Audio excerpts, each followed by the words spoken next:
Hello, everybody. I'm Danny Boom Boom McCarthy.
Hello, everybody, and welcome back to the Story of Nowhere podcast. I am your one and only host, Daniel McCarthy.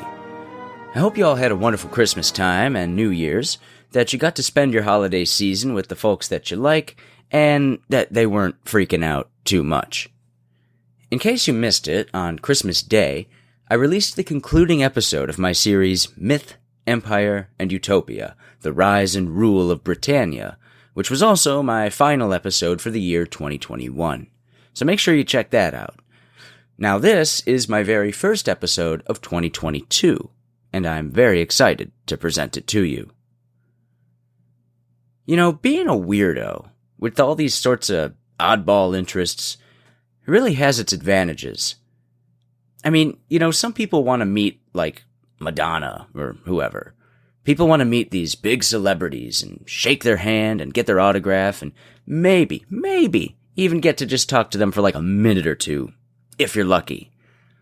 But these big-name people, they're so inaccessible to the average person that the vast majority of their fans could never hope to meet them, let alone have a meaningful conversation with them. But I'm lucky, you see, because I don't care about Madonna or whoever it is that people are listening to. I want to talk to people like Richard Grove, Brett Veinotte, Kevin Cole. These are the celebrities in my weird little niche world. And they are actually accessible. I've talked to all of those guys, multiple times. At length, we've hung out. And I promise that each of them is way more interesting to talk to than Madonna, assuming she's even still alive.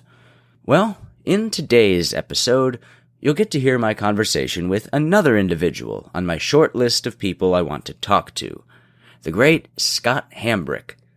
Scott runs the online Great Books program and gets people to actually take the time to read through the Western canon.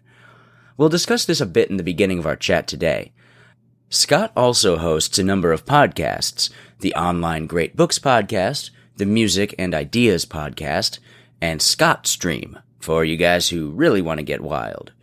It's all excellent, and I really couldn't recommend Scott's work enough. So naturally, I'm very pleased to have him on the show. If you already listen to Scott's podcasts, then you know that he's been very critical of the Age of Enlightenment, and really the whole of modernity. And this really intrigued me, because for so many people in the sort of alternative media sphere, the Enlightenment seems to just be automatically assumed to have been a good thing. It's sort of taken for granted that our problems today are the result of us falling out of touch with the liberal and scientific ideals of the Enlightenment. It's fairly rare that you'll hear someone actually say that our problems today are the result of the liberal and scientific ideals of the Enlightenment. So when I heard Mr. Hambrick say just that, and express his preference for the scholastic philosophy of the High Middle Ages over the modern, progressive, Enlightenment and post-Enlightenment philosophy that we've all been steeped in, well, I knew I had to talk with him. Now, this show isn't going to be a debate or anything like that. I'm not defending the Enlightenment against Scott here. Quite the opposite, in fact. This show is, I suppose, a kind of casual critique. We're airing the Enlightenment's dirty laundry, because the more I think about it, the less obvious it is to me that the Enlightenment was this wonderful thing that we make it out to be. I'm not saying that I'm anti-Enlightenment either. I'm saying the overall goodness or badness of the Enlightenment isn't so obvious to me anymore. Like everyone else, I used to just kind of take it for granted that the Age of Enlightenment was a very necessary and very good reaction against stagnant, dogmatic, and dim-witted medievalism. Then I started to learn more about the pre-modern world and found very quickly that the so-called Dark Ages weren't all that dark after all. Then, as I looked at early modern history and its outcomes, I began to question whether the Enlightenment was really all that bright. Sure, you might point to the American Revolution and the early Republic which was spawned from it and say, hey, America's the greatest nation on earth, and it was founded on Enlightenment ideals. Okay, but you could also make the argument that the American experiment is failing, and badly. You could even argue that America's shortcomings were inevitable, that things like imperialism and economic decay and social division and all the stuff that plagues us today didn't occur in spite of the Enlightenment, but rather they follow logically from this country's founding Enlightenment ideals. Then, of course, there was the French Revolution, which was sort of the culmination of the Enlightenment. That didn't go well at all. And as Scott and I discussed in the show, the Soviet Union and Nazi Germany can also be looked at not as anti-Enlightenment societies, but rather as direct outgrowths of the Age of Enlightenment. What about material development? Is it so obvious that endless technological development for the sake of technological development is a good thing? Do we know this? Because that mentality comes from the Enlightenment. What about science? We hear a whole hell of a lot about the science these days. But what does that really mean? What's the role of science? Here's a question you don't hear asked. What are the limits of science? Here's another one. Is science metaphysics? Interesting stuff, controversial stuff, all in today's episode.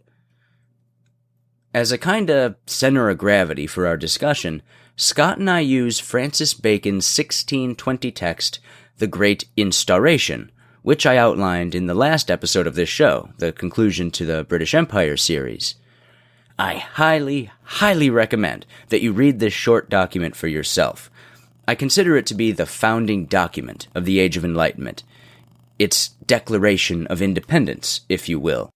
We critique Bacon's repudiation of older, pre-modern metaphysics, as well as his vision for a future society based on scientific materialism.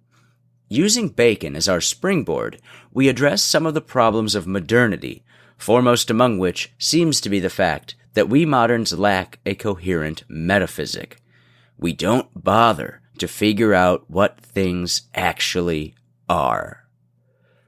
Finally, central to this conversation are 3 deceptively difficult questions which I urge you to consider for yourself. They are, what was the Enlightenment? Did it work? And was it good? Good luck mulling those over. All right, now that you know what you're getting into, let's get on into it. This regressive, anti-science, sacred cow smashing edition of the Story of Nowhere podcast. As always, you can find all of my stuff over at storyofnowhere.com, and you can learn more about Scott's Online Great Books program at onlinegreatbooks.com. You can find all of his podcasts on all of the standard podcast apps. In fact, you could probably find them all on whatever you're using to listen to this. Once again, his shows are the Online Great Books Podcast, the Music and Ideas Podcast, and ScottStream. You can also find articles that he writes at scotthambrick.com, and I really recommend that you all check his work out. So take care, everyone, and once again, Happy New Year. Scott, would you like to introduce yourself more thoroughly to my audience? No. Yeah, sure, whatever. I'm an Oklahoma redneck, and owned a small business for a number of years. Sold that thing on December 28th, 2018, and have pretty much spent all of my time since then on onlinegreatbooks.com, where we help normal folks read through and study the great books, lead Socratic seminars and discussions over those books. So work on that. And, I like doing the pods. There's no money in podcasting, as you know, so you got to like it. So I love doing that stuff. And then we're also homesteading, working real hard to eventually get all of our calories from our own property. And I'm quite a ways away from that, but got a lot of fence to build, and got some animals on order, and we shall see. But we keep working on that. It's great fun. Keep screwing up all the time, learning stuff. So that's good. It is. You're doing the Lord's work, man, on multiple fronts. And I appreciate you coming on here. And also, for anyone who's been listening to this show for a while, they will recall, I don't know, maybe half a year ago at this point, I put out a bonus episode from one of my Great Books Club meetings that I conducted. And so, just so everyone knows, this is the man who inspired my book club with your book club. Oh, excellent. So thank you for that. It's tremendously insightful just to be able to talk about these great books. So I would recommend anyone listening to, if you can find a bunch of like nerds local to you who would be interested in doing it, do it. But if not, definitely hit up Scott at onlinegreatbooks.com and do it with them. Yeah, an in-person group is the gold standard.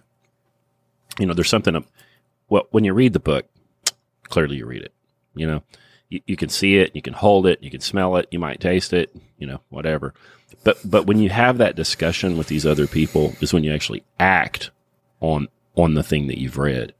And I think without that acting part, old timers would have called it rhetoric, right? Without that action that you take on that, it's very hard to be transformed by it and to actually retain it.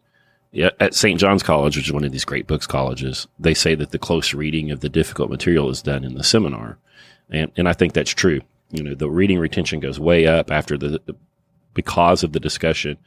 And like I said, the old timers knew this. They call that the rhetoric piece. When you can speak convincingly or beautifully about the thing is when you actually learn the thing. And I've got a friend that says when one teaches to learn, well, you don't really teach in seminar in those discussions. It's kind of like teaching, but when you speak about that stuff and you parse out those texts together in that seminar, that's when you actually learn the thing. And if you're reading the book, the books are free. You can get them at the library. You can get them at archive.org or Project Gutenberg. They're at the used bookstore there's inflation. They're probably $3 now, right? $4 at the used bookstore. But even though those books are free, Plato and Homer and all that, most folks still won't even try it.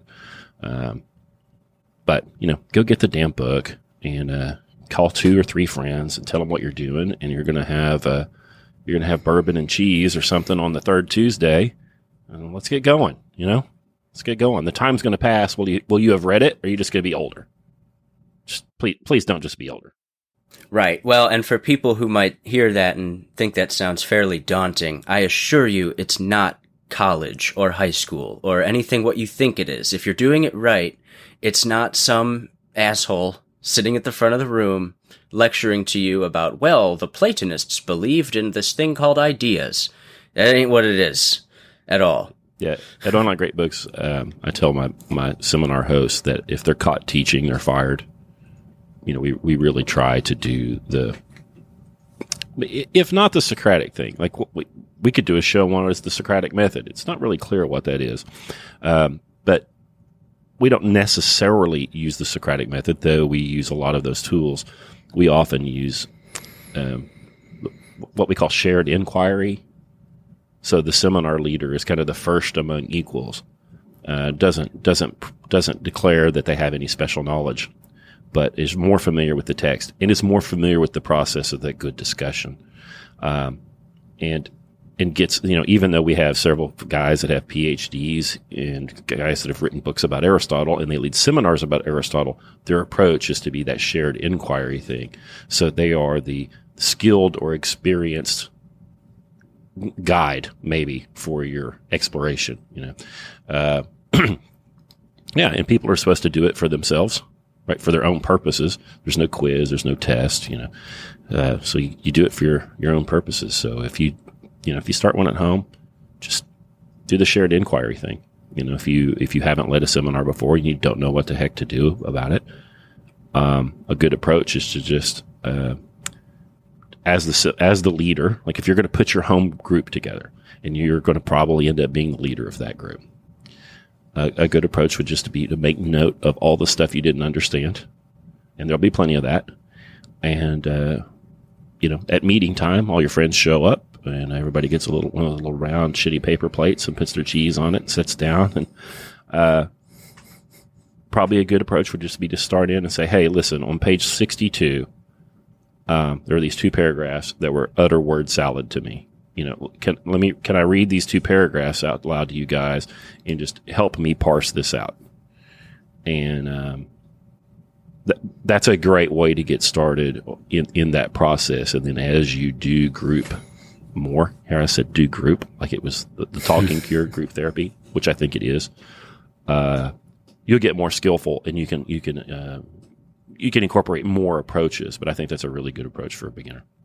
Absolutely. And, it does away with that ultimate excuse to not read these things, which is, I'm not qualified. Right. I don't understand it or have the prerequisites. Well, you really don't need to. You just dive in and you start talking about it. And you know what? You're never going to figure out every single thing about the Republic anyway. No. So what the hell? You're going to learn something in talking about it, and that's all that matters. So I've benefited, greatly from having done my own book club. We're about to start Aristotle, so that's going to be interesting. Oh, man. So have you read all of Plato yet? Not all of Plato. Have you read a third of Plato, maybe? Shit, we spent the last year or more on Plato, so yeah, we've been through well over right. that. We just did the laws. We did a little goodbye session for Plato where we just kind of talked about him. So yeah, we've probably read, definitely over half of what he wrote. Good. You're ready. You read the Parmenides. What is being, Socrates? Jesus, yes. Okay. Oh, yes. Okay, you're ready. That's my wife's favorite of all of the Platonic dialogues, is Parmenides. Everybody's getting tired of hearing about this, but tough. The Parmenides is like one of the most difficult things you'll ever read. That thing is brutal. Mm-hmm. Socrates is a young man. For the listener, Socrates is a young man, and he's starting to flesh out this idea of the form.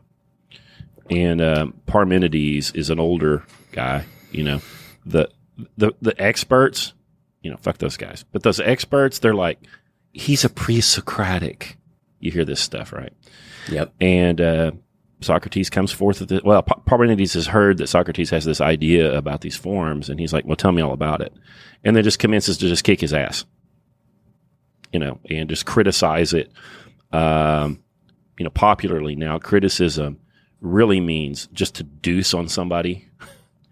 And he's not doing that. He's just picking it apart because that's what needs to be done.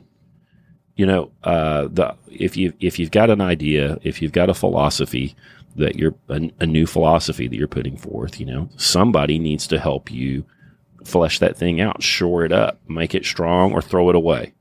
And Parmenides does him a great service by dragging him pretty hard in that one. And it's very difficult. It's two of the smartest guys in the world that ever lived. Bare knuckles in there, and it's really hard to follow. Yeah, but I'm glad you did it. It's about metaphysics, like what is being? How do you know stuff is? And if they is, what is they? That's what it's about, and it's tough. It's very tough. But it's where you have to begin, I think. Anyway, there's Will Durant wrote The Story of Philosophy, which is, it's a fun book, but it is ultimately just a second and third hand account of 2,000 years worth of philosophy. So whatever. But it is an interesting endeavor on his part. And in the beginning, he says something about how, modern philosophers have tended to kind of skirt the issue of metaphysics. Either they turn it into this word salad sort of thing where you never get any meaning out of it, or they just jump right into ethics and politics and never address metaphysics. And I don't know, for me, it seems fairly commonsensical. that if you're going to talk about how to be, you must first talk about what be. Yeah. Metaphysics, Aristotle says that's the first science. That's the granddaddy. It's the science of being, or in Latin they'll say being. They don't say Latin. Being isn't Latin, but being qua being as being is, or being such as it is, or being in and of itself. What is that? And the more I do this stuff, the more I find that virtually every problem we have is actually metaphysical. And it just all boils down to this: the whole tranny thing. Like, how crazy can we get, Mr. McCarthy? How crazy can we get today? Can we get crazy? Let it rip, man. I don't give a shit. Yeah. And I'm not going to go that crazy, but the whole tranny thing is really a metaphysical thing at base. What is a person, or what is a human being? How do you know what they are? Is there a duality? Like, is there the meat puppet and then the spirit? It can. So the tranny essentially says, "De anima, my spirit, my soul is a chick, but the meat puppet has a ding dong." It's basically, there's a dualism there that they can't resolve, and it's a metaphysical problem. What is the person? And the scholastics have answers for that tie this all up nicely, but we've forgotten all of that, and so now you've got kids in the middle of puberty, who are confused about sex, like all of us are when we're in puberty, who don't have the metaphysical basis to resolve, their physical being versus, or in conjunction with, all their perceptions and their experience, right? So you've got a meat puppet and you mash its thumb with a hammer. Well, something other than the meat puppet experiences the pain, right? And they don't have they don't have the metaphysical toolbox to deal with that. They don't know what the fuck is going on. So they cut their thumb off. It's like, well, okay, you can't get that thumb back, dummy. Right. And then the suicide rate among those people is astronomical. So how kind are we to them with this busted metaphysics we've got? Thanks, Bacon. See the tie-in I did there? Yes, very good. Right. That, as listeners may know, I have a slight obsession with Francis Bacon, especially lately, and so this is where we're going to talk about today. But I know we've had a fairly long introduction, but I do think that it ties into the ultimate point of the conversation, which I guess at its heart, today's subject is about metaphysics and how we approach it in the world.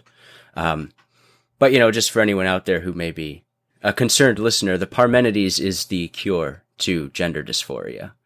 Well, I would argue that you've got to read the Parmenides to get the cure, which is Aristotle's metaphysics. Okay. I would say. Okay. But I will allow you to be a Parmenidean. I have not gotten to Aristotle's metaphysics yet, so we'll see. I'll get there eventually. I think that's where the secret decoder ring is. Yeah.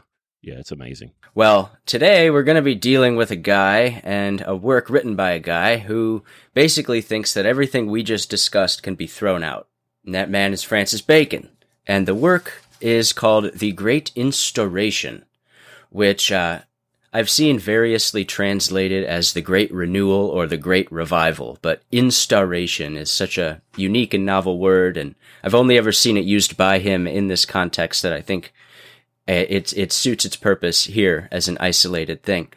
So this is essentially what I would say the introduction to a larger conversation that I'm interested in having pretty much indefinitely about the Enlightenment. I think I want to have the Enlightenment conversation because the Enlightenment is something that I think in the sort of alternative media circles I swim in, as well as just in day-to-day normal life, most people just take the Enlightenment for granted.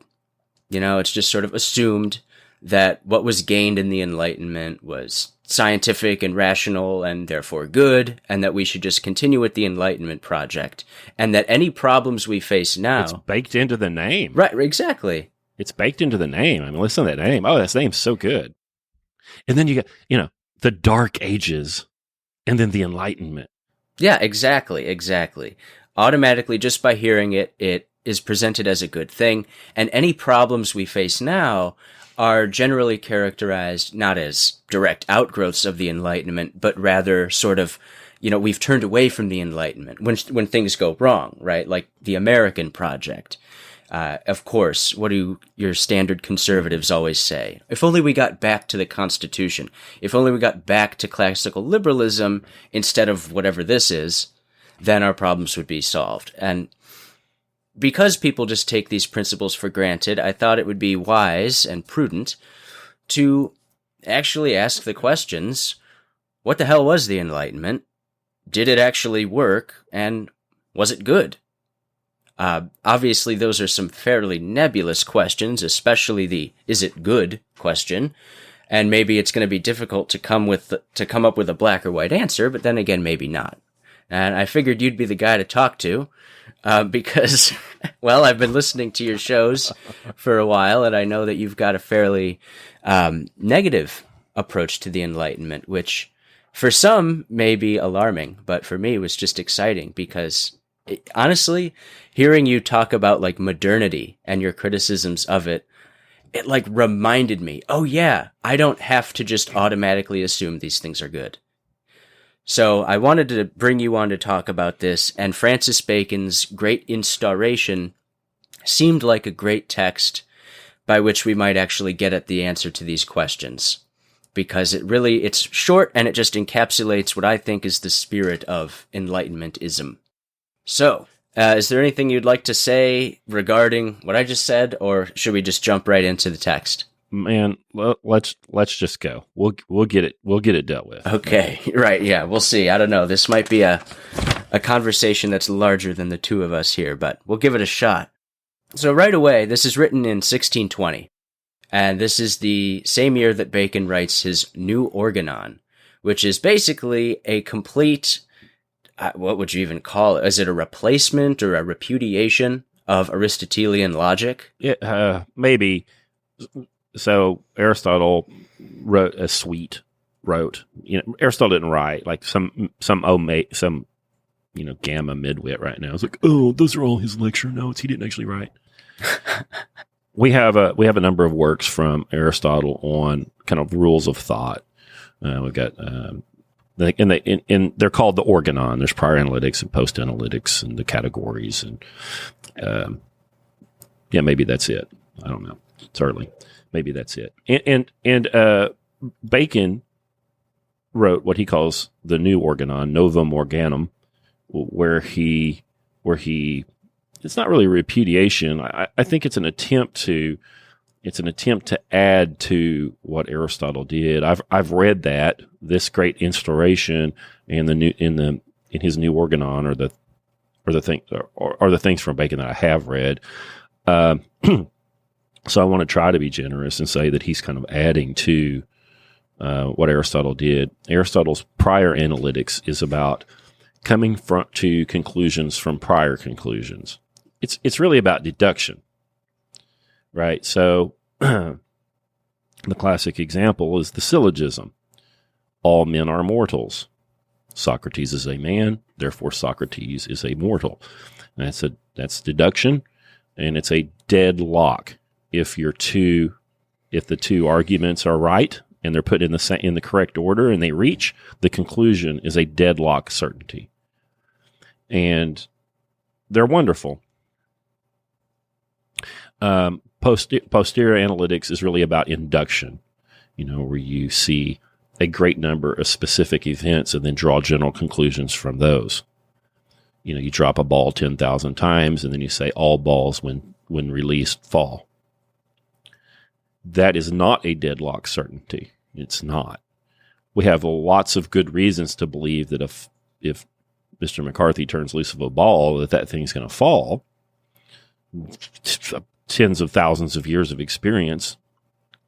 But we can't actually prove that the next time a ball is let go of that thing will actually fall. That's important. It is... as a result, because of the differences of certainty, in proving truth claims in those between those two methods, I think that they are that they should be held in different ways, and they should be treated differently.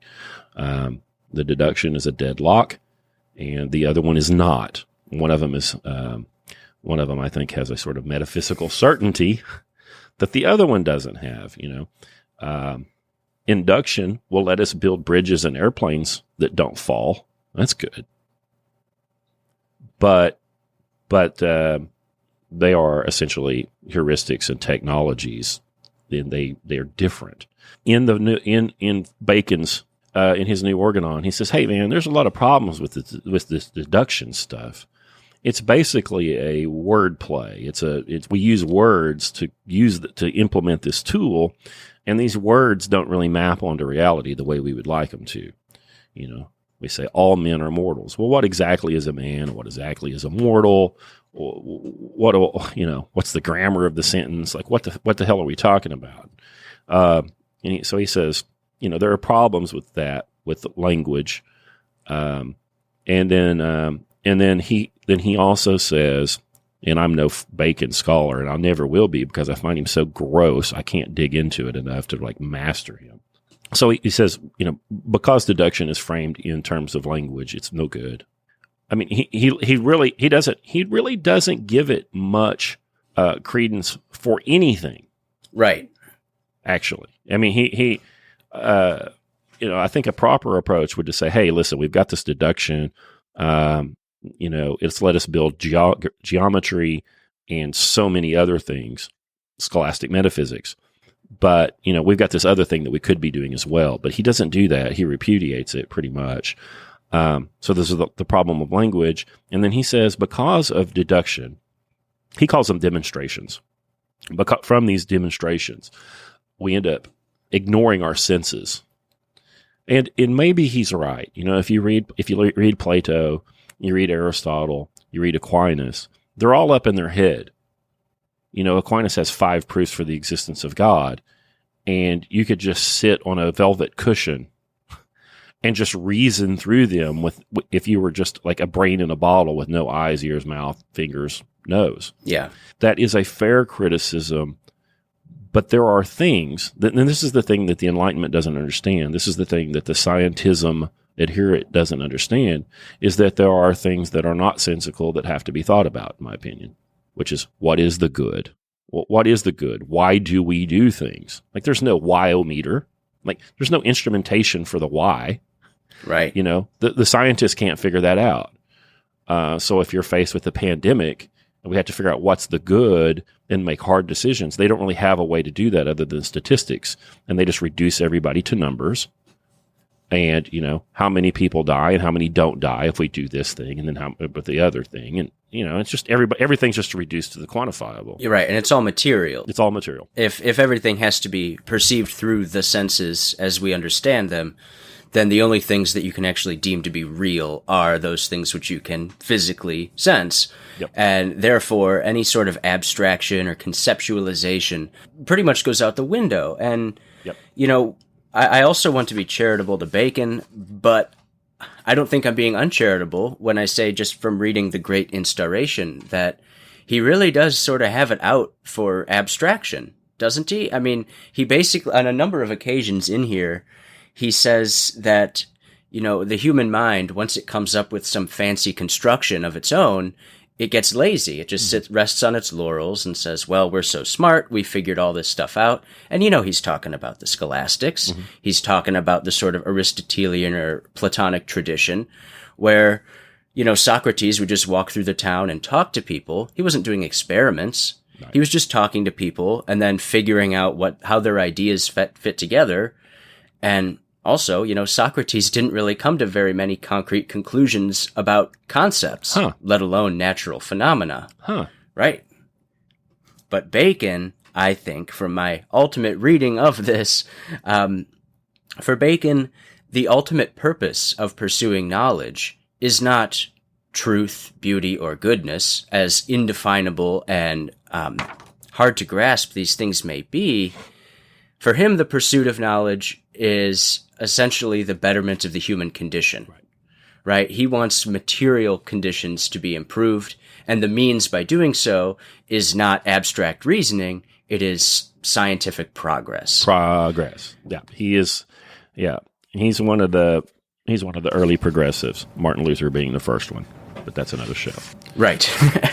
Yeah, he's one of the first progressives. He says, like you just said, he rejects the abstract reasoning of the scholastics and the Aristotelians and the approach of Socrates as a sort of a framework or a mental model that once grasped upon can't be let go of. Like you said, he says that pretty much here in the Great Instauration. Mm-hmm. But like all philosophers since 1274, because they are not Socratic in their nature, they can't ask that same question or make that same accusation of themselves and see if it stands. Scientism is one of the most virulent mind viruses that has ever existed. That and capitalism reduce everything to the quantifiable and reject all other things and can't see anything outside of its model. Mm-hmm. So if there isn't instrumentation for a thing, scientism can't treat of it. Not only can't it treat of it, the scientism adherent can't even conceive of it. So you get Sam Harris. Right. And the closest he can get to dealing with these problems that are non-scientific is when he tries to determine how things will add to what he calls human flourishing. Mm-hmm. Like, he can't even talk about the good. He's so fucking broken, he can't even talk about the good. So he's got this human flourishing concept of his. It's still quantity. Right. Like, how many people are sick versus how many are well. Economic progress. It's a utilitarian thing that it's still, he's so suffused through with that model that he can't see that. And Bacon, and it's Bacon's fault. Bacon started it. He probably didn't. He didn't know. I got to go shit on Bacon. Please. A little bit. That's why we're here. I don't think hardly anybody, I think very little of philosophy after Aquinas is good faith, in my opinion. I said very little, which doesn't mean none. I think Nietzsche is. Nietzsche talks about ressentiment and power. And I think that his understanding of that is true. And that's one of the very few things that we've gotten since the scholastics, I think, that's accurate. I think that Bacon is fueled by a will to intellectual power and a resentment. Resentment is bigger than resentment, right? It has like a socio-sexual sort of components that our English word doesn't have, and that's why Nietzsche uses that one. So I have the great books of the Western world set, the Encyclopedia Britannica sold, and I got out the Bacon one the other day, and it's got a little one-page biography. Bacon was born in 1561, so he's right in the middle of that whole sort of Henry VIII upheaval thing. Yeah. Right. It's all Protestant revolution. It's not a Reformation. They reformed nothing. It was a complete revolution. They reformed nothing. More rhetoric, right? The Reformation. Yeah, sure. That's a great point. Oh, I attend a Reformed church. It's not Reformed. What are you fucking talking about? What did you reform? It's a revolutionary church. Yeah. It's fine. Do it. Call it what it is. Yeah. Well, Thomas More wanted to reform the church. Right. And they cut his head off. For all of you history nerds out there who get the reference. It's like, the American Reformation started in 1776. No, it was a revolution. Come on. Right.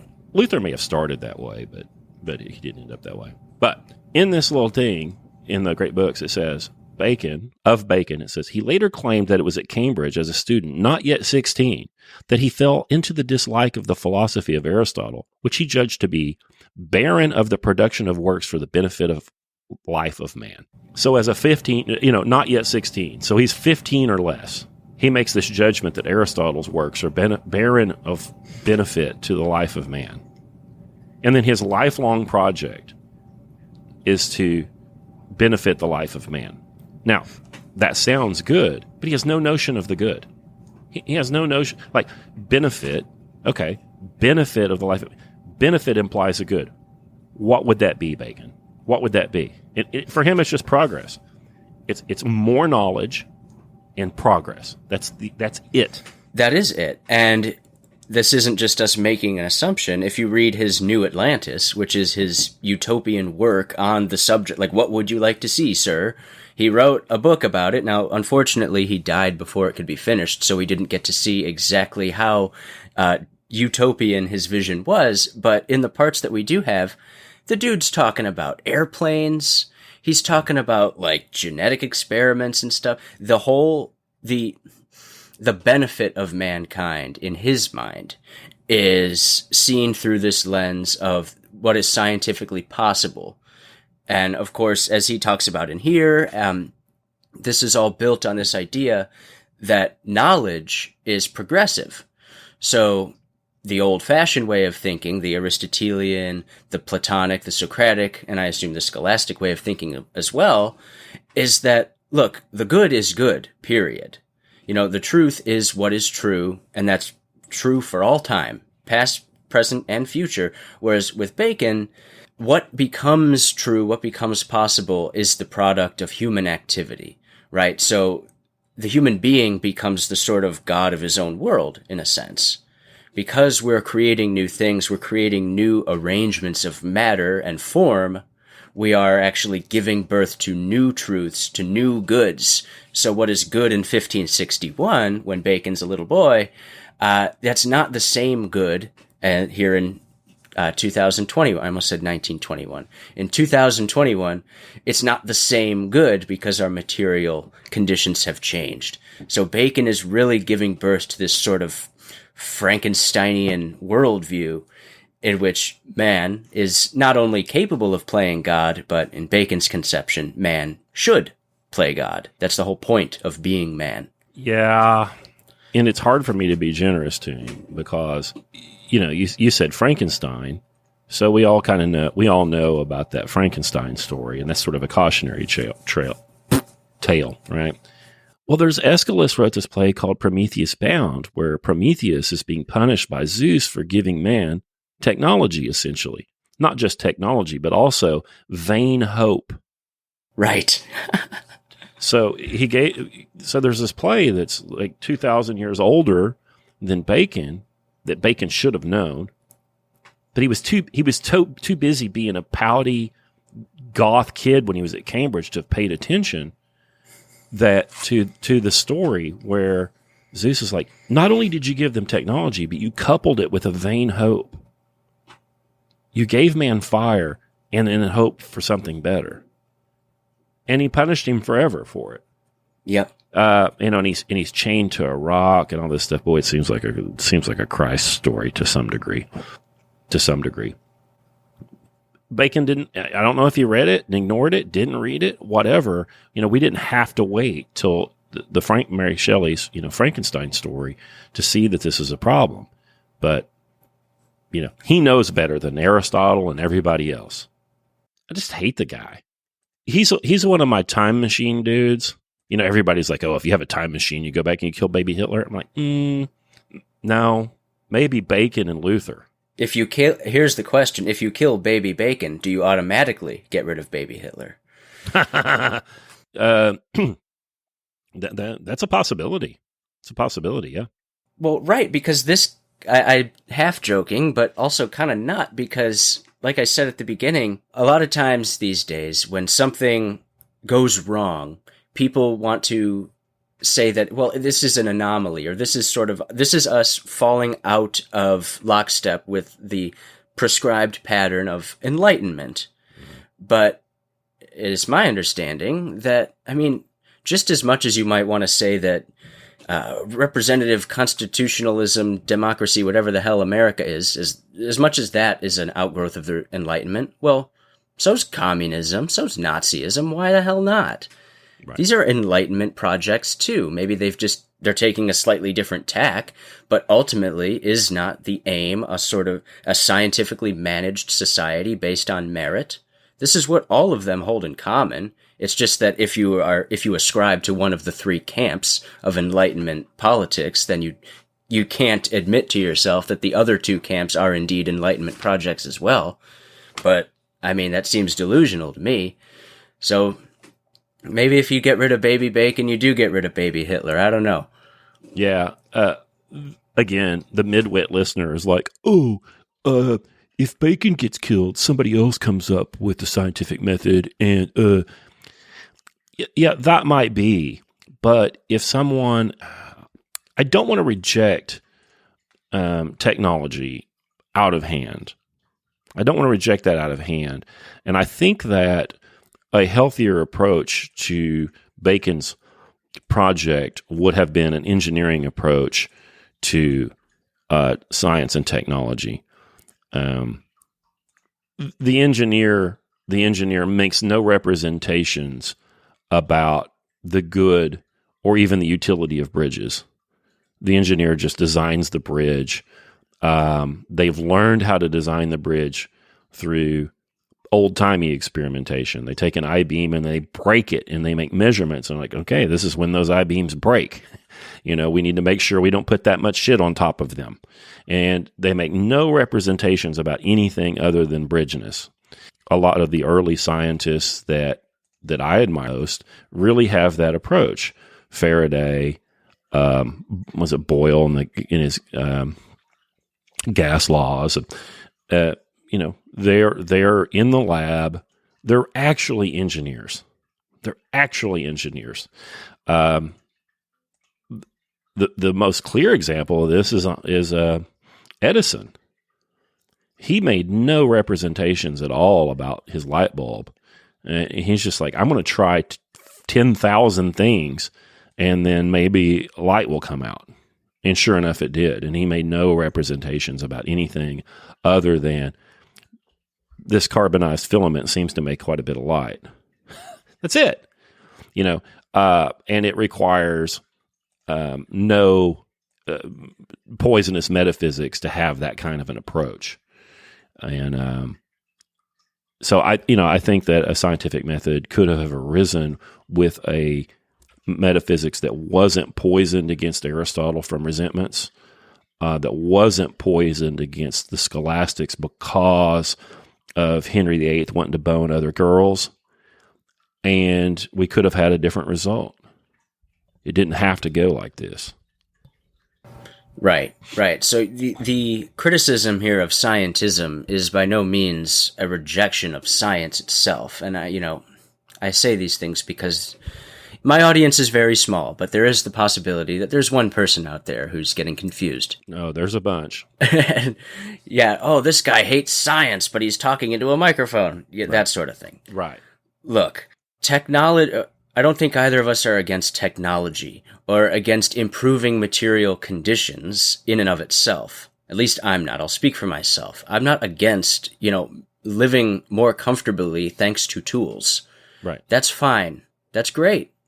However, when you build your metaphysic around the concept that the only good in the world is going to be the pursuit of better and better material goods, that's where I think you come to a problem. And, my whole project is about utopianism, and yep. I think the connection should be fairly obvious to anyone listening, that if we can just improve material conditions, somehow we're automatically going to be blessed with this wonderful society where everything's good and prosper. I just don't buy that. I think that the pursuit of toys is probably going to lead us ultimately to a road of despair and destruction, rather than the comfort Bacon and people like him were so certain it would lead us to. But to your point, real quick, about someone saying that someone else would have come along if it weren't for Bacon. Bacon himself says that in here, and his reasoning is essentially this idea, once again, of inevitable progress.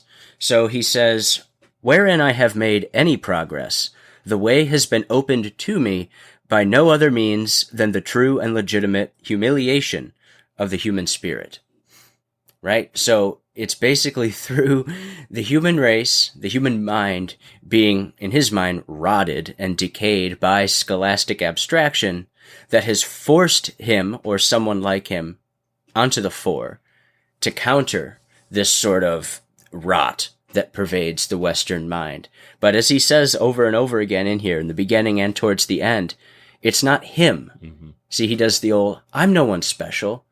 this just would have happened automatically because time demands it. Right. So time in his worldview is a sort of force in and of itself that's driving human beings upwards. Yeah. Which is a metaphysical claim. Yeah. I want to try to be generous to him. It's so very difficult. The place that I think where he goes wrong, well, a couple of places. He repudiates the prior analytics of Aristotle and then scholasticism, and then puts forth his scientific method. And I think it's a true innovation in induction. Most people in the United States, well, I don't know, I'm old now, but we used to, in the 6th, 7th grade, you'd have to memorize the steps, which I've already forgotten. You form a hypothesis and you design an experiment and you gather data and you blah, blah, blah, and you draw a conclusion and you have a study, a control group, and, got these rules, well, that's him. That's enormous. But what he didn't understand, because he was not Socratic in his own way, is he didn't ask himself the hard questions. What he didn't ask himself was, can I prove the validity of this method using the method? If you can't prove the validity of the method using the method, then you have to see it you have to see all things for what they are. We have to take reality on reality's terms. But you have to understand that if you can't prove the validity of the method with the method, that it has limited utility.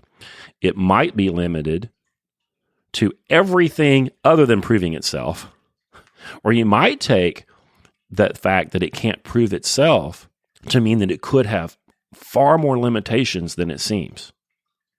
But the fact that you can't use it to prove itself should tell you something. He never even thought about it. Well, maybe he thought about it. I have no idea what evil lurked in the interior life of Francis Bacon, but I'm not aware of him writing about that. So he doesn't know anything about that. He didn't pay any attention to that. So now he's on metaphysically shaky ground. He can't build it from first principles. The scholastics attempt to do that. So we've been throwing around the scholastic. Well, what is that? The scholastics Bacon often calls them the schoolmen. Our word school comes from scholia, in scholastic. The scholia were little notes that the schoolmen, like Aquinas or John Duns Scotus or Occam, you've heard of Occam's razor? That's William of Occam. He's one of the scholastics. But they would make these notes in the margins of these books, scholia, and they took this name from that. They're basically a group of people who took the ideas of Aristotle and then used those ideas to investigate all things, and then ultimately ended up reconciling the views of the Catholic Church using reason. So you end up with, when Aristotle makes this argument in the physics, but Aquinas takes it farther in his book Summa Theologica, where he says, motion always comes from somewhere. Things don't just move. Newton tells us that too. They tend to remain in motion or in rest until changed, right? That change has to come somewhere. He's like, stuff doesn't move unless something moves it. Like the cue ball just sits there until you hit it with the cue stick. Well, there's all these things that are moving. And he's like, in fact, change is motion. Like the fact that you age. Like you could sit still, but the fact that you're aging is a motion. It's a kind of motion. He's like, well, that doesn't come from nowhere. Like everything, there's a chain of motions that are set off ahead of any motion that you see. We don't have to see the cue stick move to know if the ball is moving, that something moved the damn thing. And but he's purely rational. He's up in his head. Everything is reason for him. He says, but there can't be like infinite movers. Like it can't be just turtles all the way down. We can't have the infinite regress problem where like one thing moved another, which moved another, and another thing moved it, another. Like you can't just do that forever. He's like, so there has to have at some point been something that moved everything, that it itself had not been moved. The prime mover. Mm-hmm. Right? Hey, Big Bang maybe, right? Sure. You get all this mass in a central point and nothing's happening. And then somehow, which nobody can explain, it goes bang, and now everything's moving. It's not inconsistent with the Big Bang thing, which was originally introduced by a Catholic monk. Right. But right. So he comes up with like a cosmology from just like sitting and thinking about motion. That's an example of the way the scholastic thinks. And Aristotle taught him how to do it, and then they apply his methods and they extend them a little bit to all things. The scholastic would not have been against experimentation. They just didn't do it yet. Aquinas died in 1274. Well, I mean, they kind of did to an extent. I mean, weren't the first mechanical clocks the products of Catholic monks? They figured out how to distill liquor. Well, but I would call that, you're right, yes, but I would call that like tinkering. That's the engineering approach. Like, we're going to work on clocks until we get there. But as far as doing like a Mendelian experiment where you harvest a bunch of peas and you count them and then you come up with a hypothesis and you end up with Mendelian genetics, about smooth and wrinkly peas. They hadn't done that yet. Sure. But there was nothing about their approach that would preclude them from doing that. I never interviewed Brother Mendel, who counted all the peas.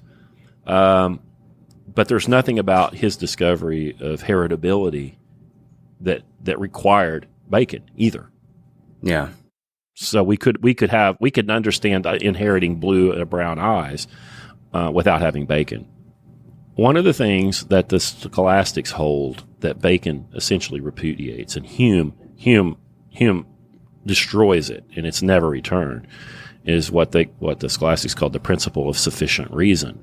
It states that everything has a cause, and that or a reason, and that it's intelligible. Now, you might not know what it is, but if we spend enough time, we can figure it out. Everything has an intelligible cause and reason, and Leibniz repudiated it. Hume says that cause and effect are loose and slippery. I think those are his words. And whether the modern scientist understands it or not, they also have that sort of loose and slippery linkage of cause and effect in their mind, because almost all of their models are statistical. They're probabilistic. If I give you this vaccine, if we give 1 million people this vaccine, well, seems like X number of those people are going to die, and that may or may not be you. The cause and effect between your living and dying there is not one-to-one. It's loose and slippery. It's probabilistic. It's not black and white. Yeah, well, this goes back to what you were saying before about the dropping the ball 10,000 times and in the limits of induction. So what I think you were getting at, and correct me if I'm wrong, when you were saying that when Bacon failed to actually explore what the limits of his scientific method were, when he failed to actually see that the method itself doesn't prove the method, it's not to say that it needs to be gotten rid of. It's only to say that it needs to be recognized as a tool. It's not some sort of revolutionary, it was a revolutionary thing because of the way it was used, but in and of itself, he wasn't rewriting metaphysics in a meaningful way. He wasn't changing the world. He was just introducing a tool which may be of use in certain circumstances, and that's fine. Yeah. Induction is like that, where, there are certain things where probability is going to be the only thing that we can use at the time, not because causality is unknowable, but simply because it may not be available to us at this point in time. And so sometimes the best thing we can do is just play the odds. And induction is a really good way of going about doing that, especially when you're looking at a complicated problem. But where Bacon kind of falls off, I think, is pretty much everything needs to be induction for him. And that's sort of this scientific worldview that you're describing. Everything is induction. Deduction has essentially fallen by the wayside as some sort of superstitious crap from the Middle Ages, right? People don't deduce anymore, certainly not if they're scientists. All we can do is play with probability. And this is what Bacon, he lays it out in no uncertain terms in this very short document. And then, of course, in greater detail in the New Organon. According to him, and again, this is because the world is a progressive stage for him.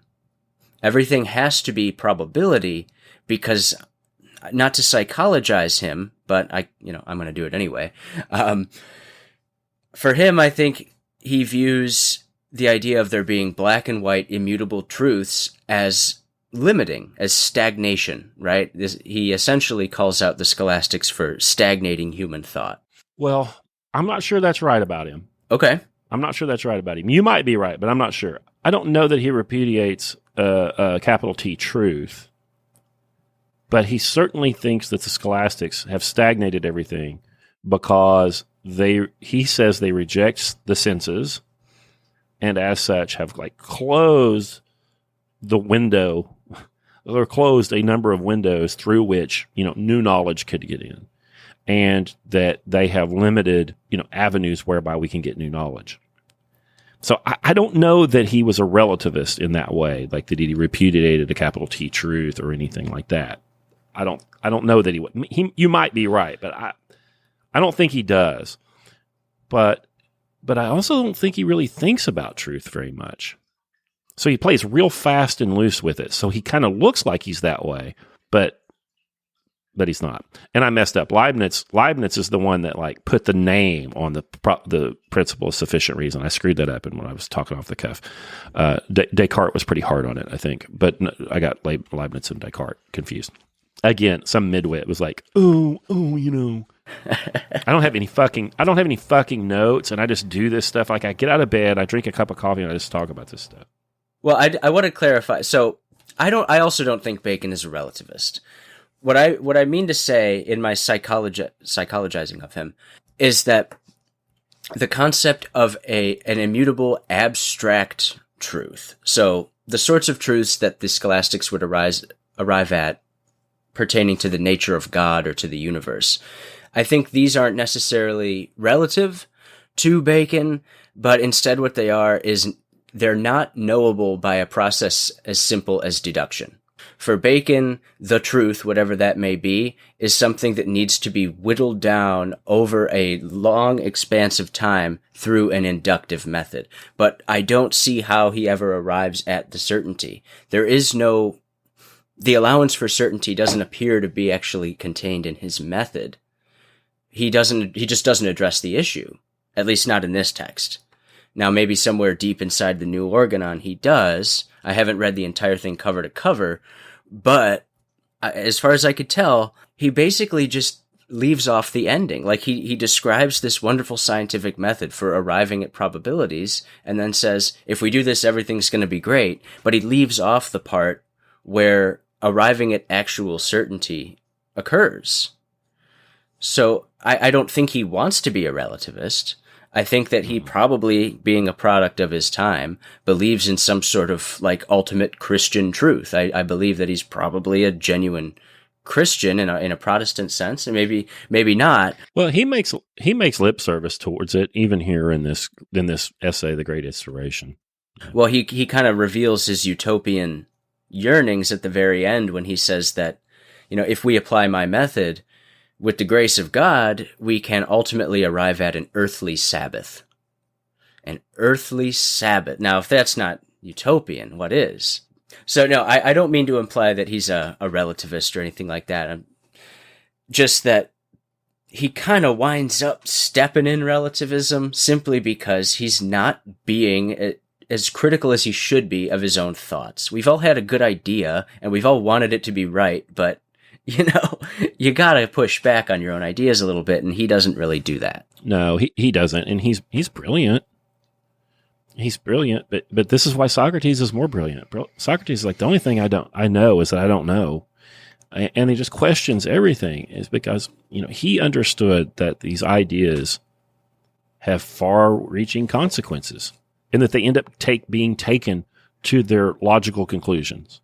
Every idea ends up being min-maxed, And in Bacon,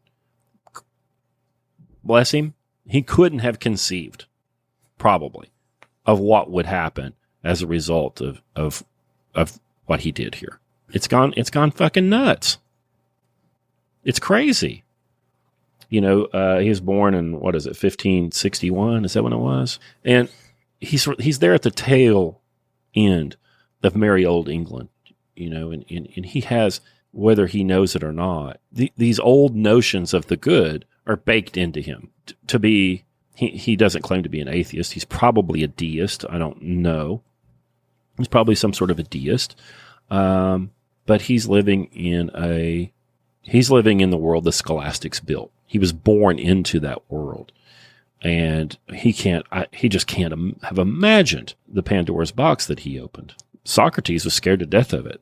That's why anytime anybody said anything, he had to go pick it to pieces. Scared to death of it. Well, and also Socrates, during his trial, they accuse him of being this purveyor of the natural sciences. And Socrates is like, who the hell are you talking about? Like, I'm not going around talking about bugs and shit. That's somebody else's game. He's here to talk about how to be good, how to be true. Aristophanes, of course, has the play The Clouds, which kind of parodies Socrates and makes him into this sort of scientist guy. But that was not Socrates. That was what they call the pre-Socratics. They were more concerned with natural sciences. But Socrates came along and said, look, figuring out the machinations of the material world is all well and good, but isn't it far more important to figure out how to live and how to die? Like, shouldn't we come to terms with our inner lives before we start meddling about with nature? It doesn't even necessarily mean that you shouldn't go out in the natural world and play with it. It just, to me, the moral of Socrates, I guess, there are many, but one of them is, if you're going to try and inflict your will upon the world, you really better know who you are first. And a lot of people are going to die an old man before they ever figure out who they are. So, let's be a little more conservative about whether or not we're going to go experimenting just willy-nilly with splitting atoms and shit. Because maybe we're not ready for that. Maybe we're not good enough. What's the good in it? Yeah, maybe we're not good enough. What's the good in it? Yeah, so you asked, 3 questions? Like, what was the Enlightenment? What were they? The last one was like, was it good? What was the Enlightenment? Did it work? And was it good? Well, it worked. So now what was it? I don't know what it was. I didn't do hardly any research at all for this. Because, I'm a C student or worse. But the Wikipedia, so I did go look at this. Well, Infogalactic. I don't look at Wikipedia. Wikipedia leads to bedwetting, guys. Use Infogalactic. Infogalactic, known as says the Enlightenment, known as the Age of Enlightenment, was an intellectual and philosophical movement which dominated the world of ideas in Europe during the 18th century, the century of philosophy. The Enlightenment included a range of ideas centered on reason as the primary sources of authority and legitimacy. That's bull. And came to advance ideals like liberty, progress, tolerance, fraternity, constitutional government, and separation of church and state. The central doctrines of the luminaries were individual liberty and religious tolerance in opposition to absolute monarchy and the fixed dogmas of the Roman Catholic Church. The Enlightenment was marked by an emphasis on the scientific method and reductionism, along with increased questioning of religious orthodoxy, an attitude captured by the phrase, in English, dare to know.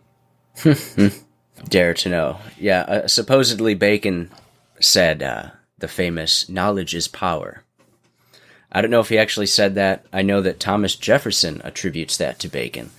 But that also, I think, is a good kind of summation of what the spirit of the Enlightenment is supposed to be. This idea that just simply by knowing things, simply by counting the number of stuffs in the world, and then ostensibly figuring out how they fit together, we will become more powerful. And then isn't that wonderful? And, I'm not, I know I'm being critical in this conversation because that's part of how you figure out what the hell's going on, is being critical of shit, but I really don't know where I stand on the Enlightenment, to be honest. I mean, I see the criticisms, but I also see, like, material benefits, and I'm like, well, I do, like you said, Bacon was born into the world that the scholastics built. And so naturally he sort of, by osmosis or simply by fact of being alive in that time, kind of absorbed some of those ethics, probably. Well, yeah. I was born into this post-Enlightenment world, and I'm sure that there are elements of the Enlightenment that, because I'm in it, I miss. and take for granted. And so I'm not ready to say, like, the Enlightenment was this terrible thing, it was a failure or whatever. But damn it, I want to know. And so right now I'm sort of in the uncomfortable position of sitting on the fence, where, like, do I embrace the Enlightenment, warts and all, or was it this terrible Tower of Babel project that ultimately did nothing more than give us a false sense of security and nuclear bombs? That might be the answer. I don't know. So this is why I wanted to have this conversation with you and to really try to work it all out. I went to have dinner with some friends the other night. Wife and I got invited over to their home. We went over and ate, and then we were chatting. And we're getting older, and our parents are getting old, and we end up talking about that stuff. And the guy, husband and wife, we're husband and wife. Couples become friends, right? So the guy's dad died, and I'm like, well, what happened? He's a good friend. What happened, And he said, well, this guy, his dad, had gone on vacation. Not really vacation. He went to, I think it was Wyoming, to be with his daughter. Mom and dad went, grandma and grandpa went to Wyoming to go see the daughter, and came home. Everybody had a good time, went hiking. Everything's great. Mid-70s, 70-year-old guy, 75-year-old guy. 2 weeks later, took a fall. Didn't get hurt, didn't break his hip or anything, but like, why is this guy falling down? Falls again. Not feeling very well. 2 weeks later, not feeling very well. They go to the doctor, run a few tests. They're like, dude, you've got leukemia. You need to talk to everybody. You've got 2 or 3 weeks. You've got this specific thing, 2 or 3 weeks. Well, that was on a Thursday. Fucking died Monday. So they tell him 2 or 3 weeks, and he went Thursday, Friday, Saturday, Sunday, and he died on the 5th day. It's a rough story, and my friends are still reeling from this. And then me being who I am, I said, was it of any benefit to have been told he had 2 weeks? Because now luckily he only had 5 days to contemplate his doom and all of this stuff. Or would it have been better to have not really known? Now, us post-Enlightenment people, including me, my bias is to say, oh, well, you need to know. You need to know. Like, if you've got 2 weeks or 5 days, like, I want to know. I want to call my people. I need to do, whatever. That knowing would be better. But then I have this other friend who's older than me, and he always says, listen, you've got to keep your ticket punched. You don't know. You don't know. You've got to keep your ticket punched. So in a pre-scientific world, you would know that you would never know. I think we all carry around in our mind at some point, well, we might not feel well, and we'll go to the doctor, we'll get the diagnosis, we'll get the treatment, and then the treatment will extend our life a little more than it would have, and then we'll die. In a facility, by the way, right? Some Guatemalan nurse's assistant, like, swabbing you or something in a nursing facility or something. Well, before that all happened, at some point you would have been sick and you would have died. And there was no death certificate. Nobody would have known. They're like, well, Grandpa died. He was 75. And they would have known it was leukemia. You could do it. You could probably, I don't know. I'm no doctor. You could probably do an autopsy if, pre-microscope and not know that it was leukemia. Like, which is better? It's not clear to me that him knowing that, made that better. Right. It's not clear. And it's not necessarily clear that the other way is better either. I don't know. I really don't know. And maybe that's part of the problem here is now we're in this position where we do kind of feel like we have to figure it out. Like, what's better? Is it better to live in this world where everything's enlightened before us, where everything's quantifiable on a screen, where, theoretically, someday in the future, you can see how many days you've got left by checking your smartphone? Is that good? Would that be good? Maybe it would help. Well, if you did that, if you upload your biometrics to the Apple thing, then you can, the cloud will be notified when you get some sort of allergic reaction, and we could set whatever. Like, they can expedite the treatment.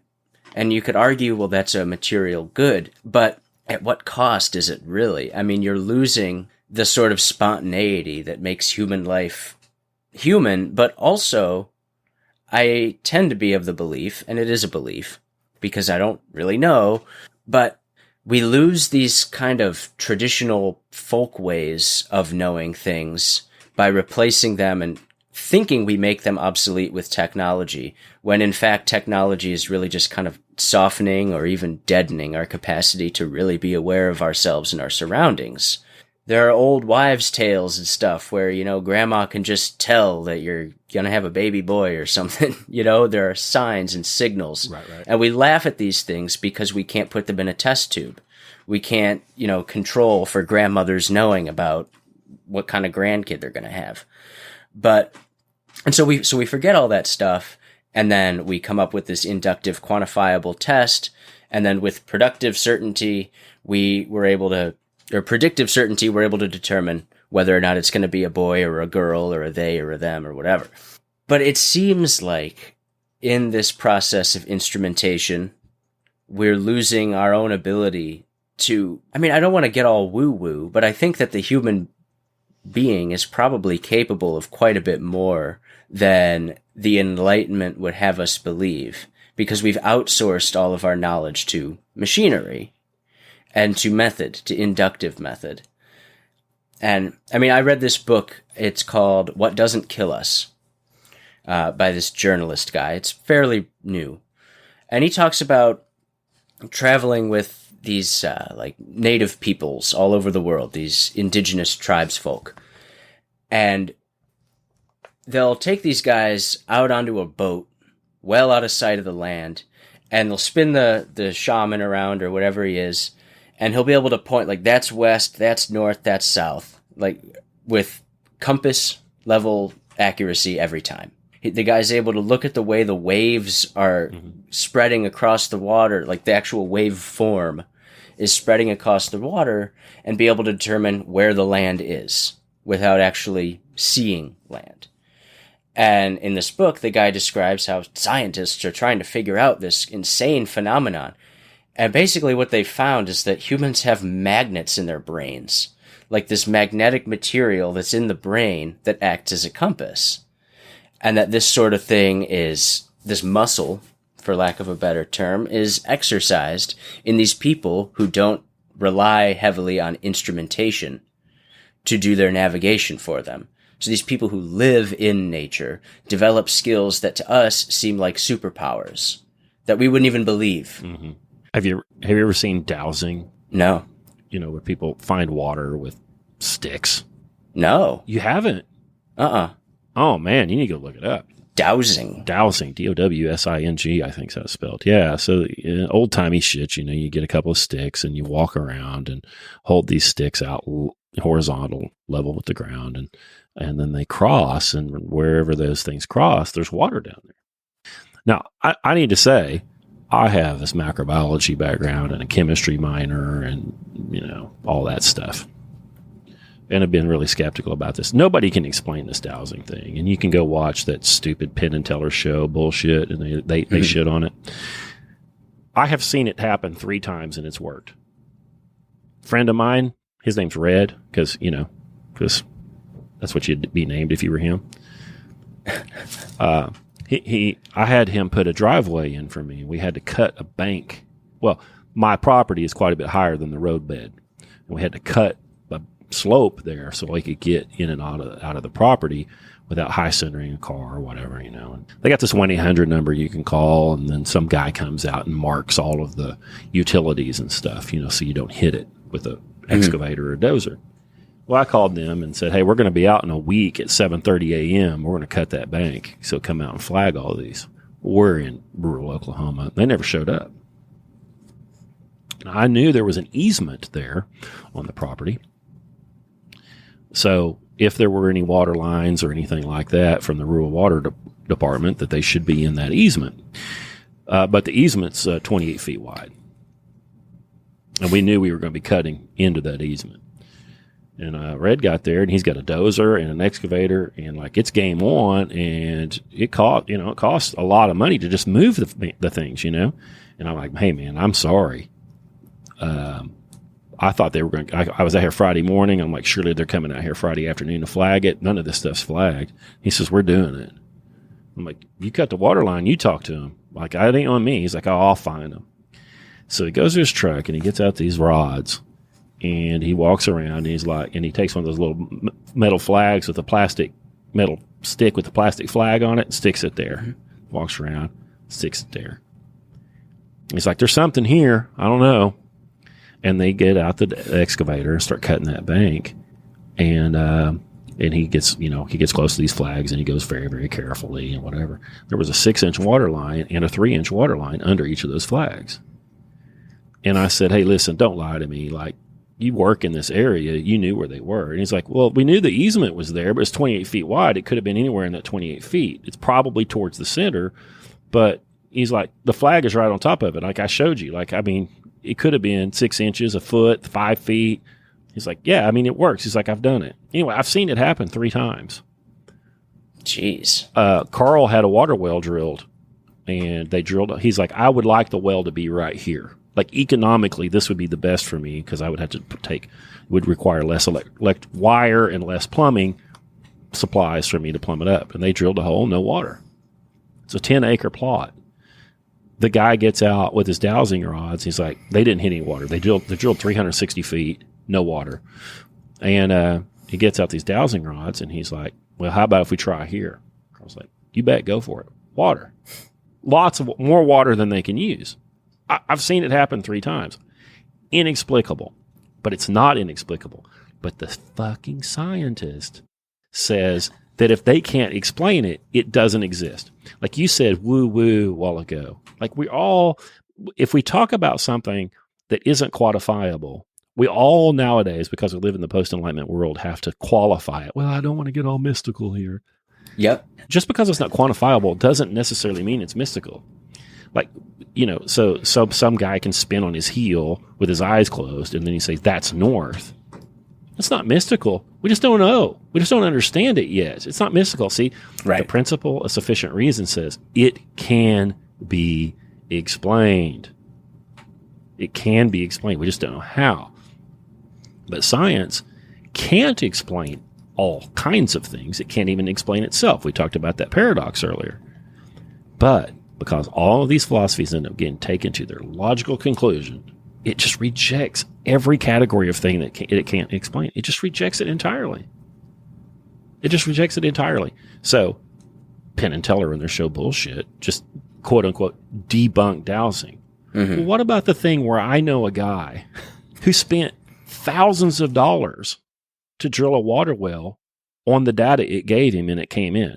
What about the guy who I know who has an excavation company, and if he makes a mistake, has to pay to have the 6-inch water main repaired, stakes it on it every day, puts his money on the line based on this hokum pokum whatever?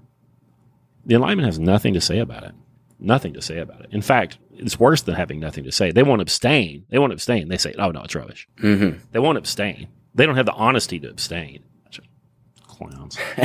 Anyway, so what's the Enlightenment? I don't know, but it ended up putting our faith in those kinds of things. So rather than keeping your ticket punched, like if you think that you're not going to know when you're going to die, then you have to live a certain way.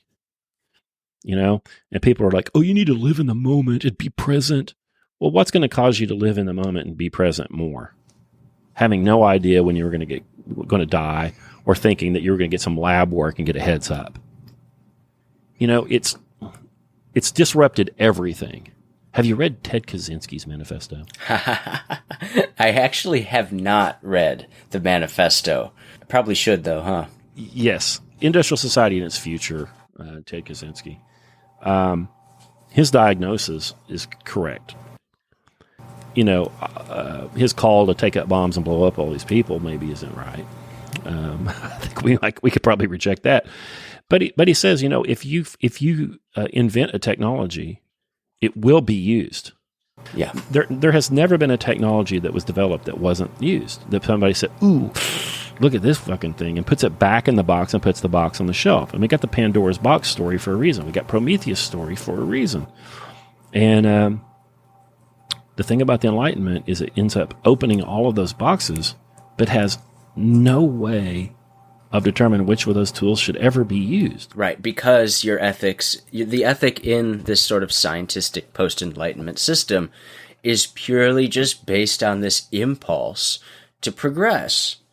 All we need to do, if inventing this tool causes a problem, well, don't worry, because we're going to invent another tool that'll fix that problem. But hold on, that tool has a problem, but don't worry, we're going to invent another one, blah, blah, blah. Right. It's just this endless thing, and the sort of religious fervor that is expressed by people like Bacon is that eventually we're going to create the philosopher's stone or something. We're going to create the tool that has no problems, and then everything's going to be wonderful. In the New Atlantis, he talks about he says that there's going to be like a perpetual motion machine. You know, that whole thing. Well, people are still chasing it. They call it nuclear energy. They're like, oh, it's free energy. I mean, it's virtually free. Like it'll be less than a penny a kilowatt. You know. Okay, so how much damage can we do if the energy costs that little? Like, shouldn't it cost something? Right. Like, shouldn't it cost something? Yeah, if we just power the world without any barriers to entry or barriers to access, it's just assumed that what's the name of better angels of our nature? Is that Pinker? Oh my god! Right, yeah, yeah. If only we've got all the right tools, and if everyone's got the internet and light bulbs, the better angels of our nature will come out, and everything will be wonderful. That's Bacon. I mean, still 400 years later, the proponents of the Enlightenment narrative, at least they're consistent. They're being totally consistent with this, what I consider to sort of be the founding document of Enlightenmentism. They're with it. That Pinker book, The Better Angels of Our Nature. He claims that violence has declined, yeah, and that technology has led to that, But he also moves the goalpost. He has nothing to say about euthanasia or abortion. Like, he can't make any claims about good killing and bad killing. Right. He just assumes that. Well, he just doesn't even call those things violent. It's been a long time since I read that rubbish. I can't remember. I'm just speaking off the top of my head. I don't remember him addressing those things. If you put abortion in a different column than he does, the whole book just is asswipe. It's just stupid. Sure. Well, and then to even want to have that conversation, it's when the scientific mind is confronted with an ethical dilemma, they tend, of course, I'm sure there are people, blah, blah, blah, whatever, nuance, sure. But generally, from my experience, when you encounter someone who's of that scientific mind, and confront them with an ethical problem, they'll tend to sort of just kind of scoff at you. Yeah. And like, oh, psh, yeah. That's your question? It's 2021. Like, don't you know we're past that? And never provide any actual argument. It's just assumed that whatever ethical system or construct they've erected for themselves is only for the sake of argument. And yet, whenever it's challenged, you're just to be scoffed out of the room. It's a very annoying and condescending attitude that they take. But also, I don't even buy it according to their own logic. So, like, what I've heard this said often. The nuclear bomb was a good thing. Let's say it is. The nuclear bomb is a good thing because it has prevented any large-scale war, like two first world nations duking it out like they used to. And so isn't that good? Like, well, only if you're assuming that endless proxy wars against people who don't really have a fighting chance is better than two armies that maybe do have scored a kind of a chance against one another.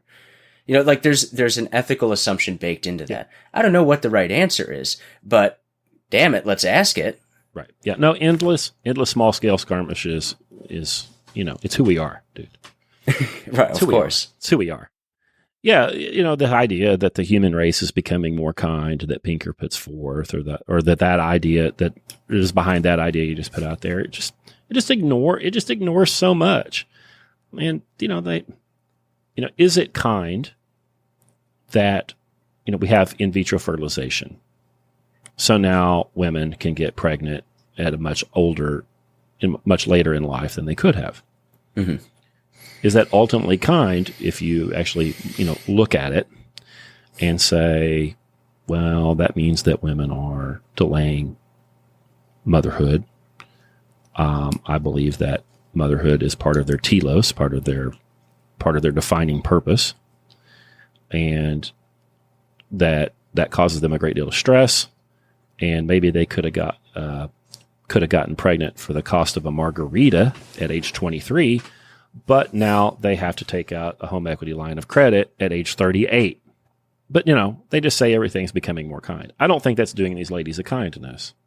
Mm-hmm. Again, the gamma midwit is like, oh, but, she couldn't have gotten pregnant before. Okay. Well, now a person that, wouldn't have gotten pregnant is now procreating. And now they're having these kids that wouldn't have come before. And, we'll see what that does to the gene pool. Check us back in a couple hundred years. Check. Let's check it. Let's check back in a little while. All right. Let's see. Right. Well, put a bookmark there. And also, I don't know if it's all that great for kids to basically be born to people who, a long time ago, and for most of human history, would be grandparent age. Of course not. Oh, I've got a friend. I'm sorry I step on you, but I'm going to step on you. I've got a friend who didn't have a kid till he was 39. Uh-huh. He didn't get married, he didn't have a kid, and then he married a younger woman. He was 39, she was 30, I can't remember. And then they had a kid, and then they had another kid, and then another one. But I watch him, and he parents like a grandparent. The kids are a fucking mess. Mm-hmm. There's something about being like frazzled and less patient, and what we kind of think of as less mature in your 20s, that I think is actually better suited to parenting, Yeah. Like he should be a grandparent, and he treats the kids like, I would have yelled at mine for getting into the cabinets and eating between meals. And he's like, oh, well, little Jimmy, there's a blessing. I wouldn't dare yell at him for eating, chocolate chips right out of the bag with his little fucking dirty hands.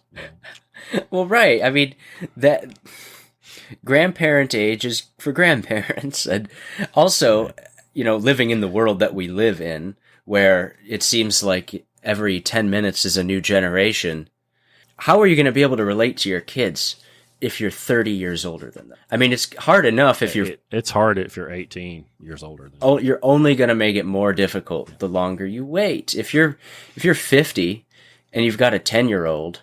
You see, you and I are opining right now. Like we're stating these opinions and we're making all these claims. Yes. Which is fine. You're like, grandparent age is for grandparents. Mm-hmm. Well, you're making a judgment there about what's good. Yes. What's best. And the scientism approach would be like, what are you talking about? Anybody that can have a parent is parent age. Like, maybe parenting age before penicillin was, 13 to 30 years old. They're like, well, because of these advances, it's now infinity age. Mm-hmm. So so everything is just pure quantity to them. Like, oh, listen, if 54-year-old women, if we can pump a drug cocktail to them, turn them upside down, turkey baste them, shake them, and then whatever, and they get bed rest and they can squeeze out quadruplets or whatever, that's parenting age. Well, it's, you and I would say, no, there's something else that we can use to judge the fitness of these things other than the pure lab result. Mm-hmm. That's the problem, so we could go on and on and on about the Enlightenment, but that is basically the problem. Yes. And, you write that large and then it's crazy. And then, of course, it's been completely perverted and subverted by nefarious forces. And now we have the quote unquote peer reviewed social sciences. That peer review was supposed to be used to see if your experimental results could be replicated. It wasn't essentially proofing and seeing if it met the consensus of your community. That's not what it was meant to be. So now people in the quote unquote social sciences have elevated their work to parity with Mendel, for example, which has been peer reviewed and studied and tried to be broken for almost 200 years now. But they so now, I mean, any technology that's invented will be used. If it is used, it will be used for evil. Peer review has now been used to legitimize. Actually, not that kind of actually. It has now been used to validate critical race theory. Whatever philosophy du jour that you're thinking of, it is now validated with what they call peer review. That means it's true. That means it's true, because we don't know how to validate truth claims anymore, because Francis Bacon wrote this letter, The Great Instauration, to King Wingnut. Who do you write it to? I can't remember. James. King James. King James of the Bible fame. Yep. And so here we are. I keep thinking about it, but I'll never do it. I've thought about writing an intellectual genealogy of the postmodern, in drawing a line from. I could probably go back to pre-Socratics, but I'm not really interested in that, because they were stifled, and in a good way. Like, some shit should be stifled, right? If you're wrong, you need to shut up. Sure. But from Luther to here, somebody needs to write that, and I've thought about it, but I'd rather build fences, make compost. Well, it sounds like it would be an absolute joy to read. Right. Jesus. No, you're right. I mean, Bacon, to take it back to Bacon, this instauration of his completely leaves out any actual mechanism by which real truth can be arrived at. We're only playing with the odds, and with being that that's the case in this scientific worldview, I mean, essentially the peer review, as it exists, could be fitted to validate, quote unquote, validate anything, because there's no real standard for truth underneath it. It's all just based on probability. And what's probability based on? I mean, does it necessarily have to conform with absolute reality? Of course not. And peer review has come to mean just consensus. And they'll tell you, oh, well, the scientific consensus is. That doesn't mean anything. They used to tell us to take fish oil. They don't say that anymore. They used to tell us all kinds of things, and all of it's been overturned. Germ theory of disease is going to be overturned too. It's a hot take. Yeah, that is a hot take. Yeah, they're going to throw that out. Well, maybe. If we ever recover from this, it'll be thrown out. We live in a bacterial soup constantly, 24 hours a day. Why aren't you sick? Well, there are disease processes that make you vulnerable to them, to the microfauna. And then you get sick. Well, I believe that you were actually already sick. That made you vulnerable to COVID or whatever it was. And Yahtzee. But you can't see aging. You can't see the aging process as a disease through a microscope. You can't do an aging culture, right? You have to have a control, and your technician in the lab shouldn't know that you're 87. They just look at the blood, right? And they're like, sepsis. Okay, there's no question that there's a bacterial infection in this person, and that has to be dealt with. But is that the disease? Is that actually the disease? I would say that it is not. I would say that there's a nutritional problem, that there is a genetic problem, that there is an aging problem. And those are the things that will make us vulnerable. The midwit will say, oh, well, what about polio and its effect on young people and not on the elderly? I would say, yeah, but still, you need to go figure out what polio really was too. Go find the polio for me in 1880. Go find it. And then you look at nutrition and what kids are eating versus what adults were eating in the 30s, 40s, and 50s. And then I believe it was a nutritional problem. Well, here, I could tell you a story. I am currently sick, slightly. I'm very mildly sick. And apparently, last Thursday, a friend who I had hung out with the previous weekend tested positive for COVID. I didn't hear about this until like a few days ago. So last Thursday, he tested positive. We had already hung out. I go about my life. I'm perfectly healthy. Everything's fine. And then this past Friday, so just over a week after he tested positive for COVID, I went outside late at night in the cold, in the rain, and I got my feet wet. It was pouring rain, and my feet got soaked. And I came in, and I was like, God damn it, I got all wet, but I took a shower and thought everything was going to be fine, but the next day I woke up sick. And I've been sick ever since. Now, knowing that my friend had tested positive for the COVID, that leads me to assume that whatever he had, I had likely picked up.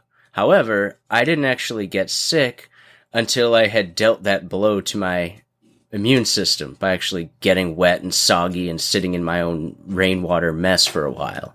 So, to your point, I think that had that not happened, I may not have actually gotten sick. And the same thing, by the way, happened to my wife a year ago, where she got the COVID, but didn't actually get sick until she went out in the rain. Like Grandma said not to do. Well, see, right, that's an old wives' tale. See, they called it a cold because they thought the cold caused it, but we now know that it's another coronavirus, which is a common cold. And you know why, you retards? It's because you don't have a scientific vigorometer or whatever that measures your healthful vigor. So maybe you do go outside and your feet get wet and it's 28 degrees and your core body temperature falls below optimal, and now your immune system doesn't work the way it should because all of the enzymes and all the conformation, all of the sizes and shapes of these proteins are for optimal operation at 98.6 to a little over. That's why you run a fever. And it fell down below that, let coronavirus get a little toehold on you, and now you're ill. Maybe you wouldn't have been. But you don't have, scientists don't have a way of measuring your relative vigor. So they just blame it on that. Now, hey, that's a symptom, I think. The infection is a symptom, and it needs to be dealt with. I'm not saying that at all. But, the boomers are driving me nuts. The boomers are driving me crazy. The boomers are getting old, and they think that if they can just get enough medicine and enough science that they're going to live forever. They're not, because aging is in fact, in the Hambrickian world, a disease. They are going to die of aging. There's nothing that can be done about it. Maybe you'll live a little longer, maybe you'll live a little less, but you're going to the machine breaks, and eventually it gets you. And, I know a lot of these boomers that are getting ill, and they just keep looking for the treatment and holding out hope. And I would rather they looked for the treatment knowing that it was going to get them. But I don't see that from them because they don't see aging as a disease in and of itself. So, thanks, Enlightenment.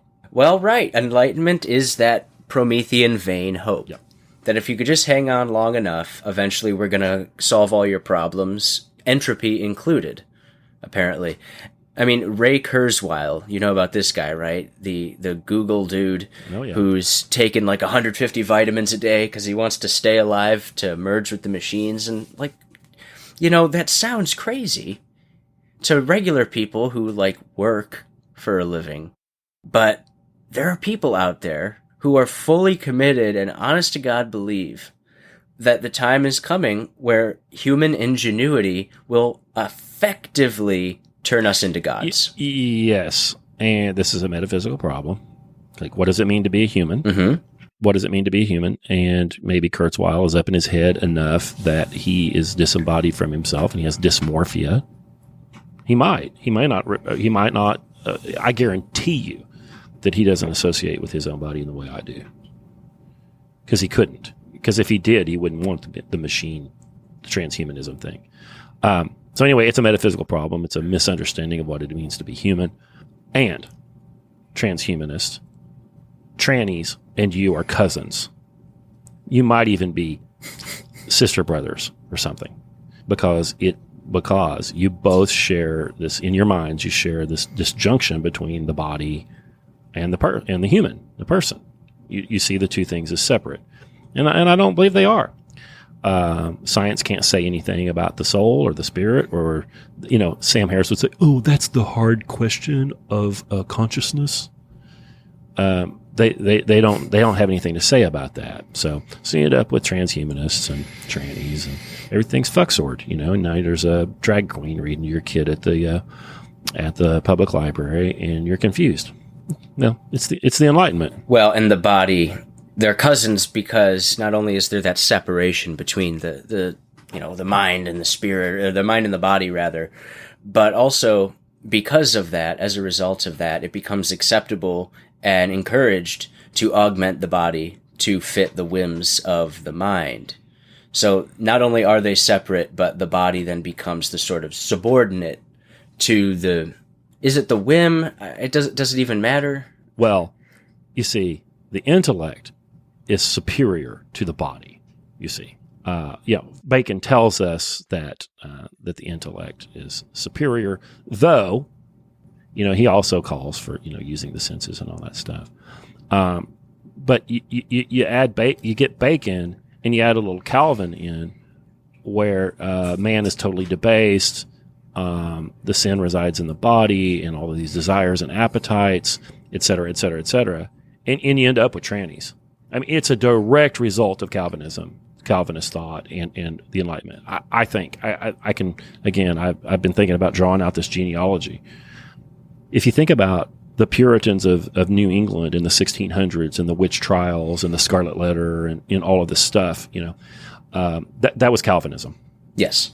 They needed to mortify the body and, whatever, and bring the person into to heal. I mean, like an animal, so that they could be drawn closer to God. Of course, there's an elect, and then there's the non-elect, and and whether you were the elect was predetermined in eternity past by God because there is no free will. Blah blah blah blah blah blah. And so if you think about the Salem witch trials and Cotton Mather and that sort of an attitude towards the person and how that person needs to be controlled and the body and all of that, that's one of the natural conclusions of Calvinism. And the left has become neo-puritanical, though they hold different views. Their approach is really the same. It's still the same sort of mortification of the body. I'll cut my dick off. There's the elect, there's the non-elect. These people need to be punished. It's not about ideas. It's about whether they're elect and so on. They have the same sort of views about free will. They don't really believe in free will. You don't get to choose whether you're a guy or a girl. They say you get to choose, but that's actually not true. They're like, oh no, like I'm a dude. It's a girl. Look at me, got tits. She's like, I'm a dude. It's actually not a choice. She'll tell you it's not a choice. Right. I was born this way. It's so interesting. I mean, but they are neo-Calvinist. They're neo-Calvinist. They're neo-puritanical neo-Calvinist. They don't wear buckles in their shoes. They have blue hair, but it's the same thing. It's a natural conclusion of it. Yeah. Well, and of course the same propensity to absolutely destroy any sort of naysayer is present in both systems. I mean, the Puritans were very famous for their inability to foster dissent.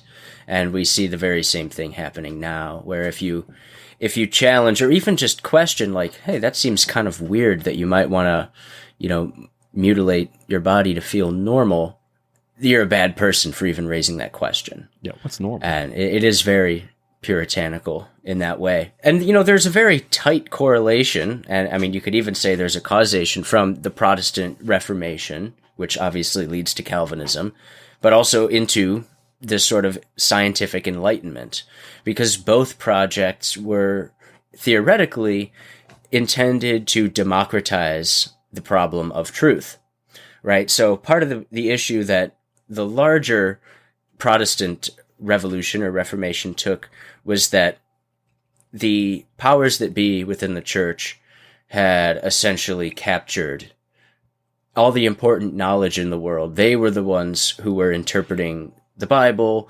They were the ones who were then making decisions based on those interpretations.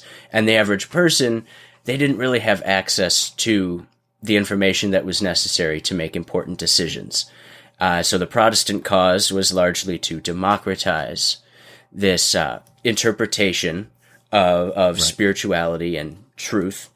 And then, of course, the Enlightenment and Bacon's project is to do the same, but with the natural sciences. To in their minds, I think, to democratize. And we still see this push today. The focus on democracy as an intrinsic good. It hasn't gone away. Yeah, and it's based in this idea that the individual should be ascended. The individual is the highest good in the Enlightenment, maybe.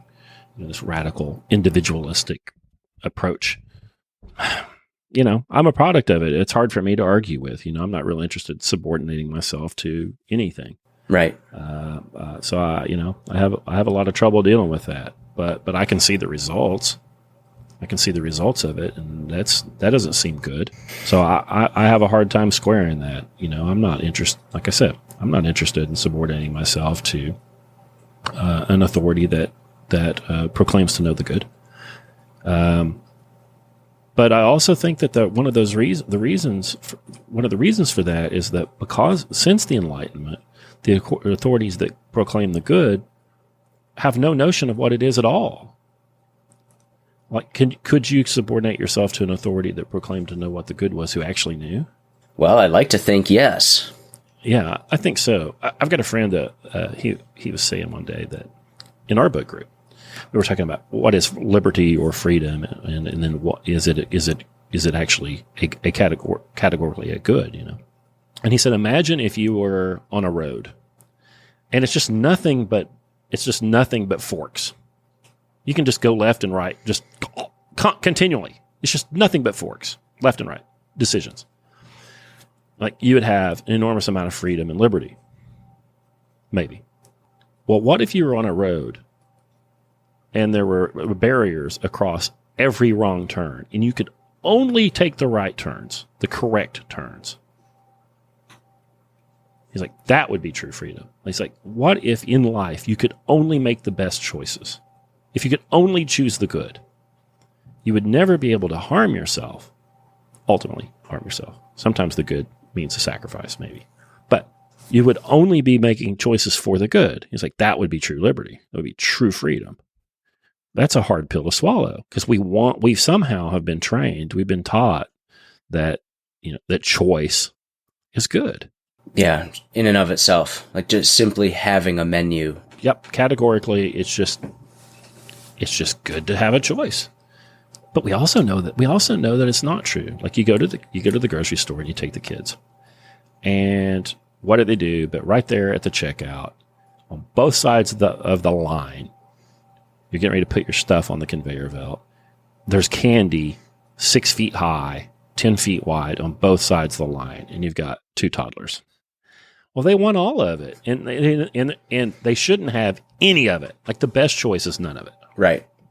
The best choice economically, nutritionally, in every way, the best choice, unless you're a hedonist, is to take none of it. So we all know that choice isn't necessarily good. But when it comes to acting in the polis, doing politics, for some reason, we ignore that and try to act like choice is good.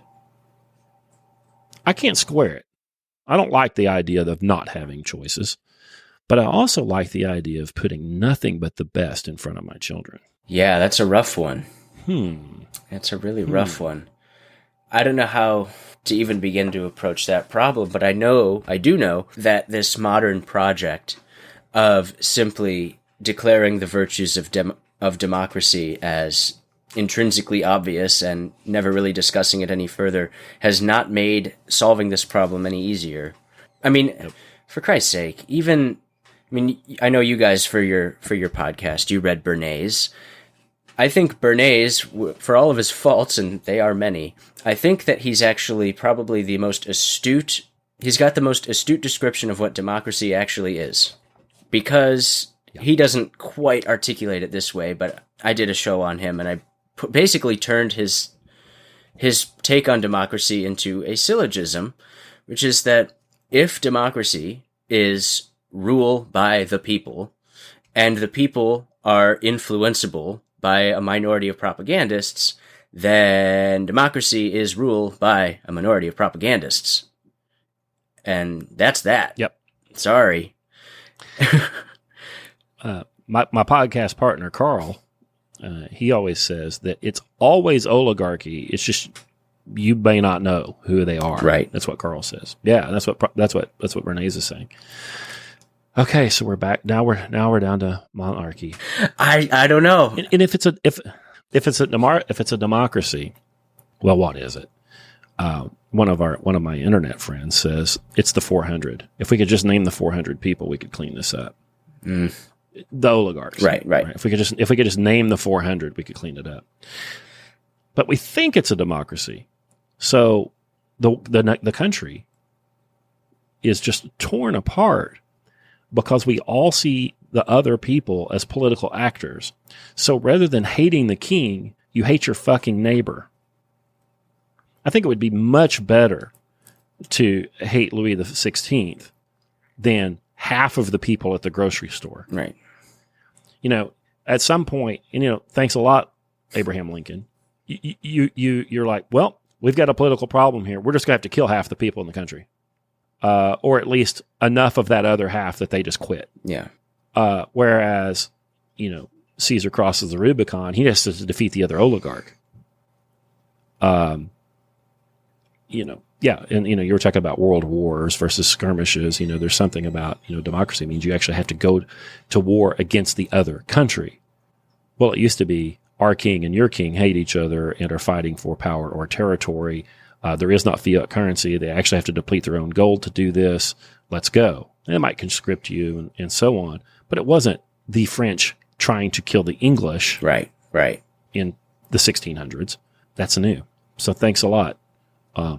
American Revolution, French Revolution. Yeah, and that is a distinction that I think that people really need to appreciate. This idea of the French or the English or the Spanish doing something to another group of people, that is very much a modern idea. The concept of sort of national unity as being manifest in the state, that's actually an Enlightenment idea. The concept that the government represents some sort of mystical conglomeration of the people. I mean, I don't know if I'm not sold on monarchy, and I've got my reasons for that, which I could say, but sure. That's one benefit it's got, is that this whole notion of we're all the XYZ people, that's a modern invention. And we see the problems of that. If you're in the libertarian type of camp, you definitely see the problems with identifying with a nation state. But I think I hope even more normie types of people can understand the problems of identifying with a government. Yeah, you said nation and state, and then government. For me, rather than ask you a question, I'll just say where I'm at on it, and then you can accept or reject it. I think there is such a thing as an American that is a member of a nation. And then there are United States citizens, and there are two Venn diagrams that don't entirely overlap. Okay, so what is the national United States man or woman as opposed to the citizen? That is the posterity of the founders. They are descendants of English people who colonized and settled the country. They have a cultural identity and folkways and all of their own stuff.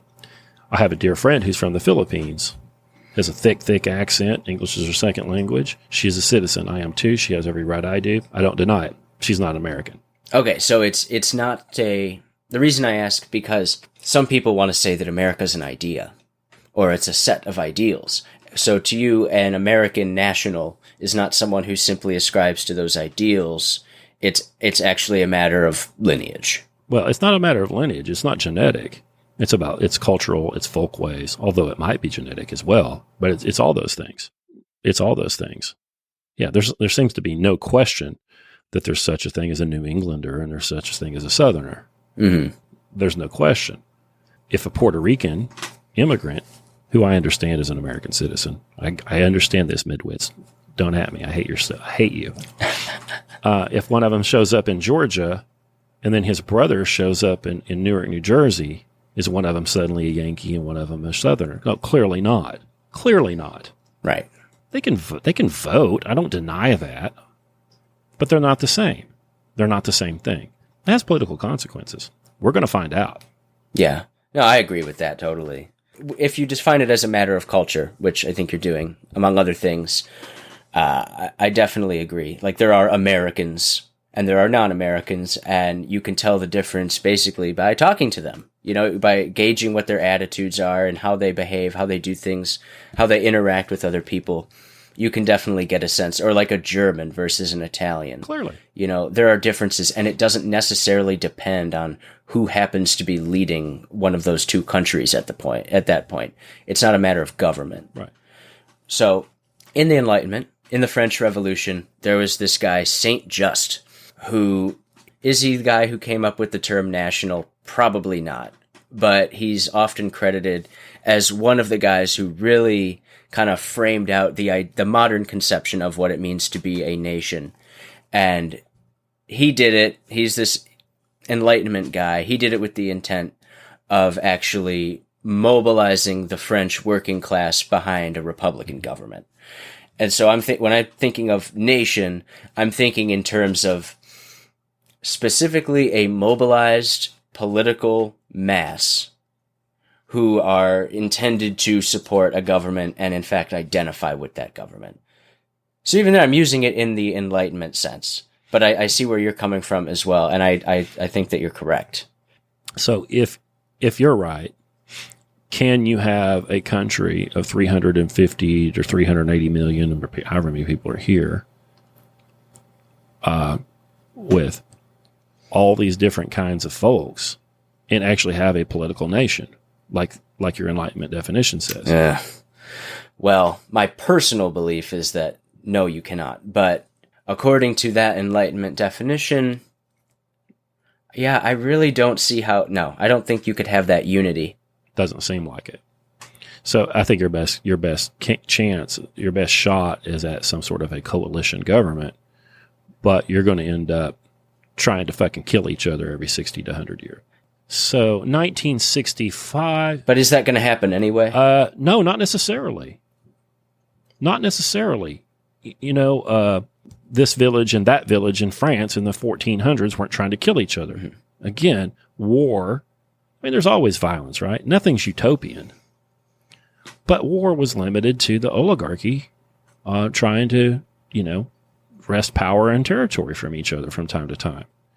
And, the little folks would get caught up in that. Maybe your farm gets burned, or the army marches through and they steal all your cattle for food, and you're, left destitute.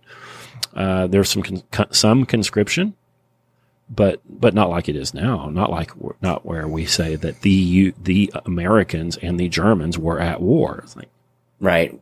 Were they really? Well, and Woodrow Wilson, everyone's favorite. He I guess it's not very famous. It should be more well known than it is. But when he instituted the Selective Service Act in 1917. That bastard said that it is in fact not a conscription, that no one was drafted because the nation had voluntarily surrendered its mass. That's a quote. So, I mean, there's kind of in a nutshell this idea of modern democracy, really. I mean, if the people are the government, then it is possible for a draft to be completely legitimized because, in fact, the people consent. Right? If the government consents, the people consent. And so they could just send you to die. Yeah. It's bogus. Right. Yeah, and there's some of that under, a monarchy, the king would probably proclaim that the French people were an extension of him and he was an extension of them, and he was a leader ordained by God in the church. So there was some of that, but it was much more metaphysically clean. Like, that guy's the oligarch. I was having a discussion the other day about Aristotle's Politics at Online Great Books, and then I end up having these discussions in other places too. And people just don't seem to understand that political power has at its root violence. The libertarians talk about the gun in the room, like who's got the gun, and and they talk about political power, but then they also talk about anarcho-capitalism and so on, and they just deny that whoever's willing to do the violence will eventually aggregate the political power. They just ignore it, and they act like contracts and so on are going to, like that has bearing on the guy who's willing to use great force, because it doesn't. He doesn't fucking care about your contracts, your non-aggression principle. He doesn't care. Nietzsche's right. He doesn't care. But knowing who has the force and making it clean, not acting like you elected him, not acting like there's any consent, because there's no consent. We just read Lysander Spooner's Constitution of No Consent, and discussed that on the Online Great Books podcast. And he shatters it. There's no consent. If you vote for the current president, you consent to him. But did you consent to the Supreme Court? Did you consent to government by the other 99 senators that you didn't elect? There's no. Did you consent to being oppressed by the TSA? There's no consent. It's not. But that's okay because there never is. There never is. But this makes the Enlightenment lets us live under the illusion that it's a consent. I deny that there is. At certain times, in some respects, maybe there is. In certain times, in some respects. But by and large, there's not. So let's just call it what it is. Well, so then what is it exactly? Human society is hierarchical. There is a will to power. Some people instantiate that will to power by using force, aggregate all of that, and they become our rulers.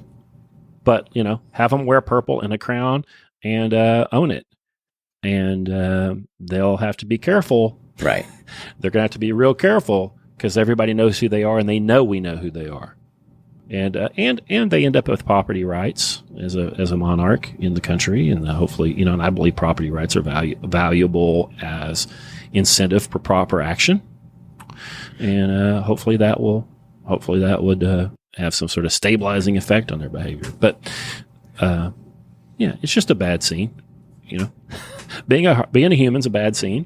But let's not act like it isn't. Let's quit being utopian, and let's make the rulers utterly and completely responsible for it. One of the things Spooner said was that government is irresponsible at this time, which we've come to mean like sleeps all day and smokes weed and doesn't take responsibility. That's not what it meant for Spooner. What Spooner means is they can do anything they want, and they're not held responsible. So the government at this point is irresponsible to the people. And, let's put it back where it was. Let's not act like it's our fault. Vote harder, bro. Do you think then that people in general will be more or less virtuous under a monarch than in this sort of democratic republic we have? Or is it impossible to tell or what? Well, I think there's a potential to be more virtuous. In the democratic society, one of the highest goods is just to be able to build consensus, to validation from the masses. And so, that trickles down to the student council, your HOA, whatever. But Socrates told us that one of the Protagoras, Gorgias, I can't remember, that one of the jobs of government is to improve the people. To improve the people. It's impossible in a democracy. It's impossible in a republic. That's why weed's legal. Having everybody on soporifics is not improving.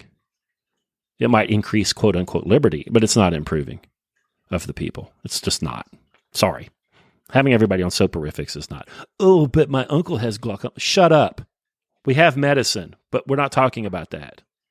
Oh, but for my pain. Shut up about your pain. I'm not talking about that. There are fucking billboards on I-44 in my town that people drive by with young people who are 5 years old or learning to read, and they have to explain that, well, the government says that soporifics are legal, but you shouldn't use them. Meanwhile, at school, they're being told that what is legal is good and what is illegal is bad. Like, the government is not improving of the people now. But under a monarchy, he at least has the power that if the monarch is virtuous, he has at least an opportunity to be improving of the people. My concern with it is that if the people are not responsible for cultivating their own virtue, or for improving themselves, if it's the responsibility of the monarch to do that, then if and when the monarch goes bad, how are the people going to be in a position to be able to tell when the monarch has lost his virtue, and then how are they going to be able to do something about it? And then, most importantly, if they have never exercised their own virtue muscle, how are they going to be able to replace him with somebody virtuous if they've never actually figured out virtue for themselves? Well, I didn't claim that the monarchy is solely responsible for virtue in the people. Okay. The people certainly are. But at this point, we have a government that actively confounds it. Mm-hmm. Actively confounds it. No fault divorce. You don't have to stay married. No fault. Irreconcilable differences. No fault divorce. Legal soporifics everywhere you go. I could go on and on and on and on and on. So, I mean, it's still up to us to try to be virtuous. And I try, and I'm not very good at it. And I try to get the kids to be, and they're not very good at it. And we're people. But the government has they don't even, it doesn't even try. And, and the libertarians and the people on the right, and the left, it's like, oh, the government shouldn't legislate morality. Really? Well, what if we were a unified nation that had a single telos or purpose and a single understanding of what was the good? Then we wouldn't object to that. But that's not what we are. So, a whole bunch of people are going to end up dying. It's going to be awesome. It's not going to end well. Well, it never does. That yet another. I guess it's a result of our Enlightenment upbringing, but because of this implicit belief in progress, material progress, we really do get imbued with this sense that, really nothing can touch us. History was dark and full of wars, but we've moved past that. We've transcended it. Right. America's different. It can't happen here. But it sounds like you're saying that that's not true, and I tend to agree with you. I don't see any reason to think that we're somehow outside of the laws of history as we've observed it. Yeah, it's going to happen.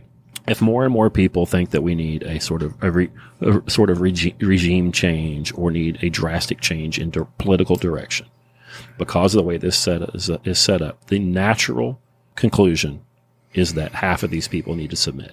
Yeah. At some point, they don't want to submit, and then there's conflict. We've done it once, at least once. And done a whole lot of times, and there's been a lot of submission. But it's going to happen. It's the way it goes.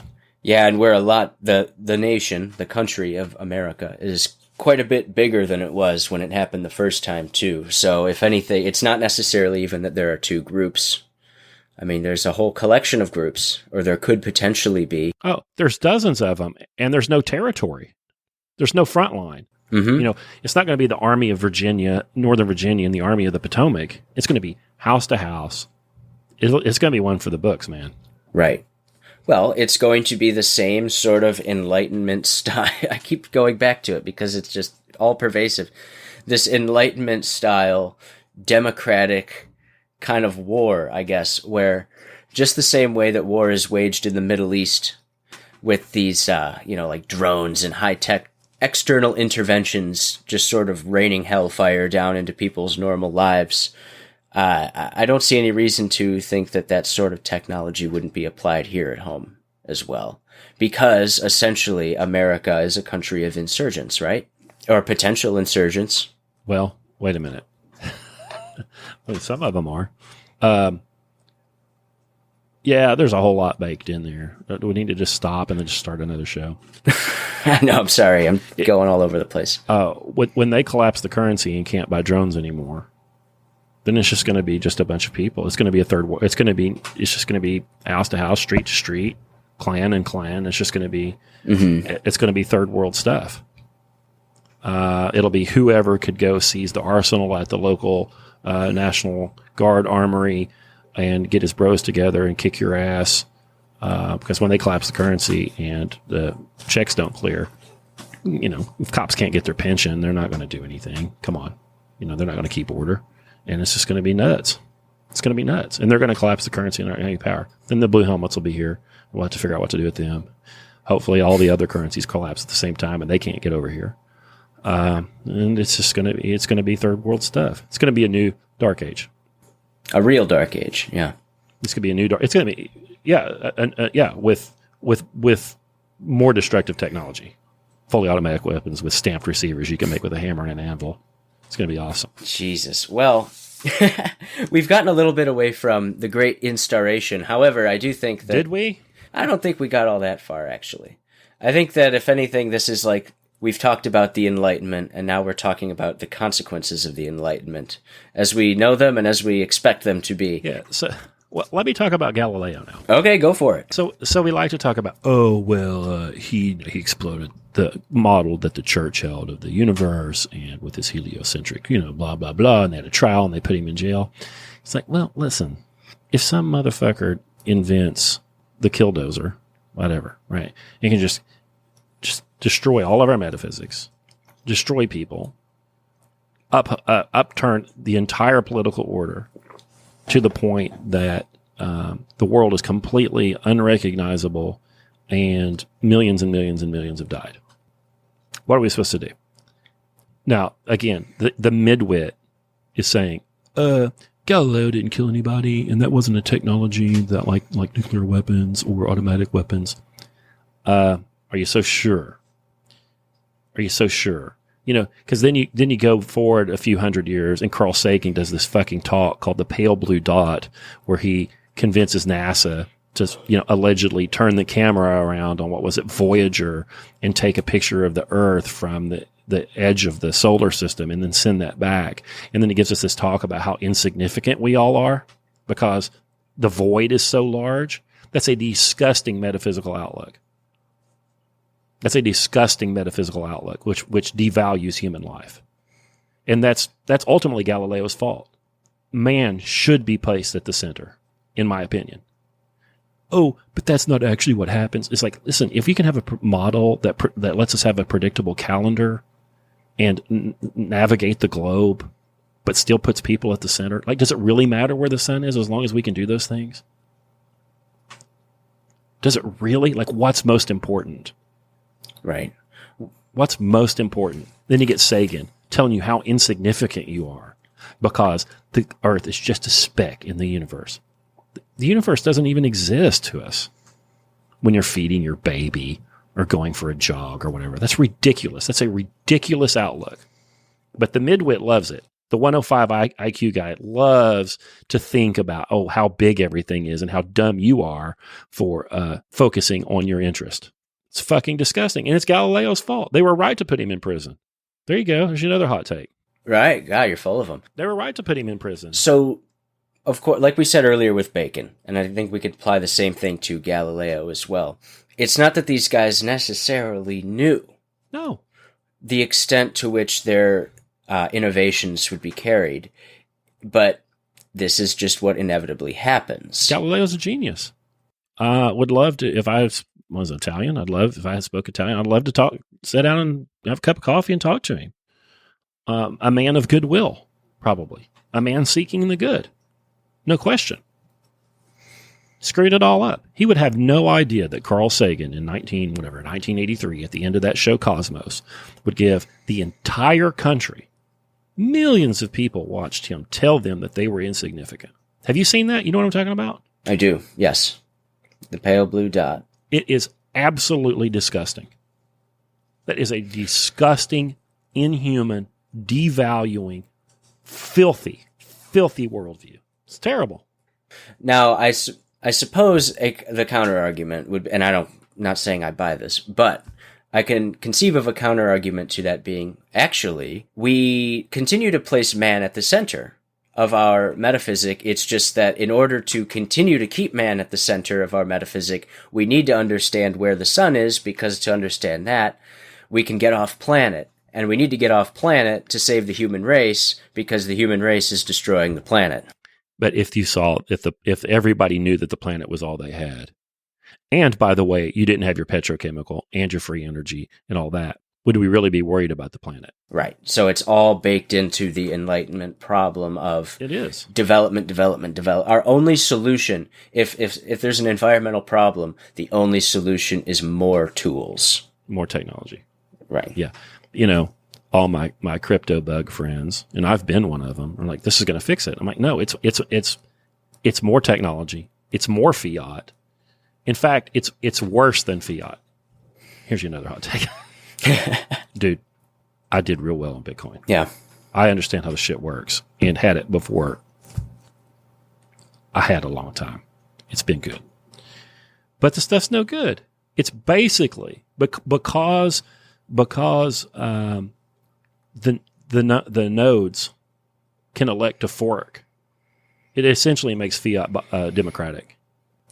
And then because it's democratic, like you said earlier, it is ultimately oligarchical. Yeah. If I can buy enough nodes or emulate enough nodes, and I'm China, I can fork it. It's a fiat because it's not real. Come on, it's not real. It's not. It requires ongoing energy to use. Gold needs it to come up, but after that, it doesn't need much. I can hand you a coin and you can hand me whatever. But it requires energy, requires technology to continue to use. And then it's democratic. I mean, it's a nightmare. It's going to be the worst thing that ever happened to us. Right. I mean, that's right there. Just even to possess it and to use it, it has a cost because you're using electricity. I mean, that right there, it's got a hole in the bottom of it, by definition. Whereas at the very least, I can wipe my ass with money, paper money. The midwits rent space in my mind, rent free all the time. The midwits are like, oh, well, you have a cost. You have to stack up your paper dollars or your gold. Well, that's a cost directly to me that's independent in that I can incur myself without going outside of my system. I don't have to go to the electric company, you idiot. That's what I'm saying. I don't have to buy another computer, a new computer. I don't have to buy another hard drive because the blockchain is so huge, and I want to be, no, it's terrible. Credit card companies. We use a credit card processing service at Online Great Books, of course, right? And our user agreement with the credit card company actually governs our relationship with our clients. If the client files, and this happens all the time because people are shitheads, we'll have people that file I don't know what they call it, a dispute. The credit card company immediately refunds their money to them. Immediately. And then the burden of proof on resolving the dispute falls on me. The credit card charges are fairly small, and the cost for us to win the dispute, because I have to go present records and whatever to the credit card company, and they take 90 days or something like that, means that it's very, very expensive for me to do that. But in my opinion, it's torturous interference on the part of the credit card company. They're interfering with my relationship with my client, and they end up governing it. Additionally, they charge roughly 2% of everything. What do you think the profit margin of Online Great Books is? I don't know. Roughly nothing. They make more money off of Online Great Books than anyone does. It's a disaster. Mm-hmm. Uniform Commercial Code works. Yeah, I won't even get into that. But the money ends up having governing power, and the credit card processing governs the internet by hook or crook. It doesn't govern all of it, but it governs a lot of the interactions on the internet. Certainly the commerce. I can change credit card processors, though their agreements are almost all the same. I can take Bitcoin, blah, blah, blah.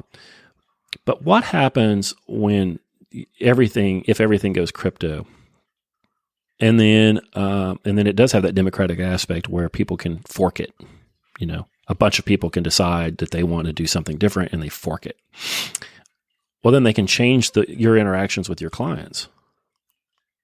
They can change the rules. It will end up being and then you cross that with, maybe sort of social credit scores and all of that kind of thing. And cryptos will end up being the most tyrannical thing that ever existed. And there's no one to kill or appeal. Right, because it's completely decentralized. Yeah, it's essentially going to be the most oppressive AI. It's an AI. It ends up being like a crowdsourced intelligence, so it's not entirely artificial, but there's no appeal, right? Like a transaction goes through, it goes through. Whatever the rules are the rules. There's nothing you can do about it. There's no court to adjudicate it. You can go to court. You and I can have a contract disagreement, and we can go to court, and at least it can be adjudicated. Mm-hmm. Maybe you and I have an agreement, and I owe you money, and you pass away, and you haven't declared who your heirs are. We can go to court, and they can probate that, and they can figure out who the heirs are. Well, there will be no adjudication system. This will be the most tyrannical thing that's ever existed. And I know all of the libertarian arguments about why it's good and all that. All of the things about why it's supposedly good are also why it's ultimately very, very, very evil. It's inhuman. Right. That's good about it, but it's also inhuman.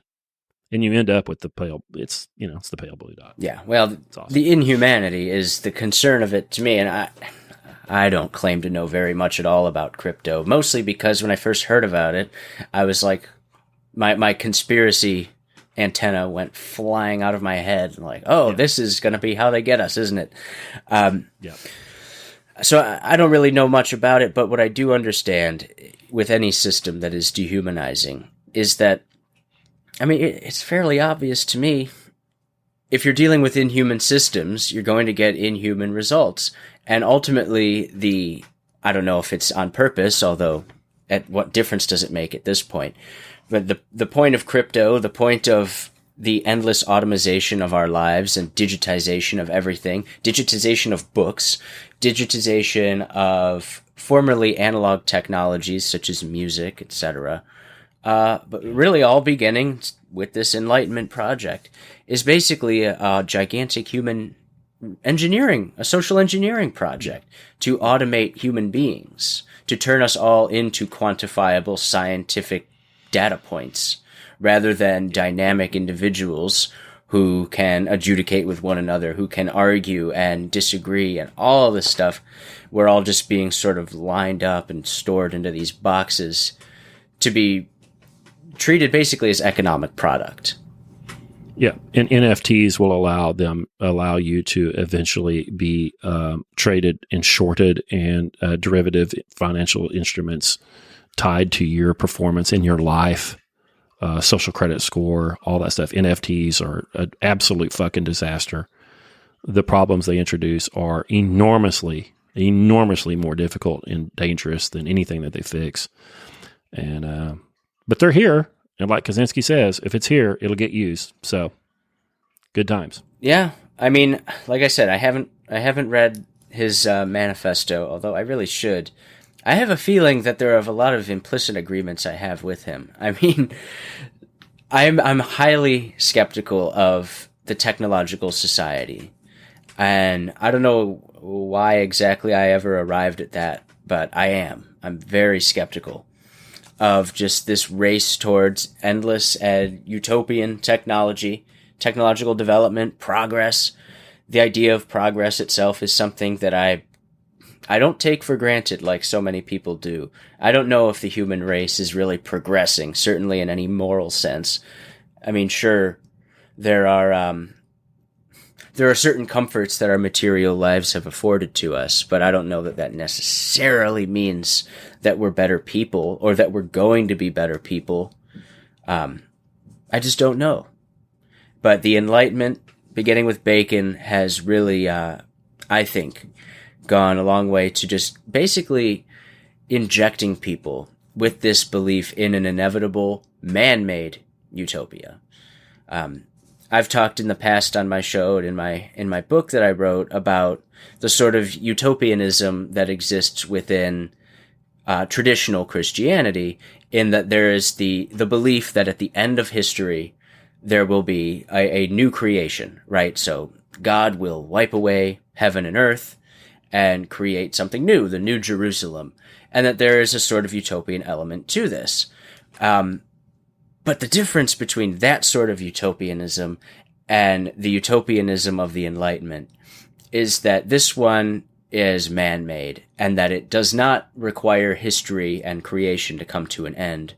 Rather, it only requires the human beings, the best among us, to put our shoulders to the wheel and actually build heaven on earth, rather than supplicate ourselves and understand that we're incapable of doing so.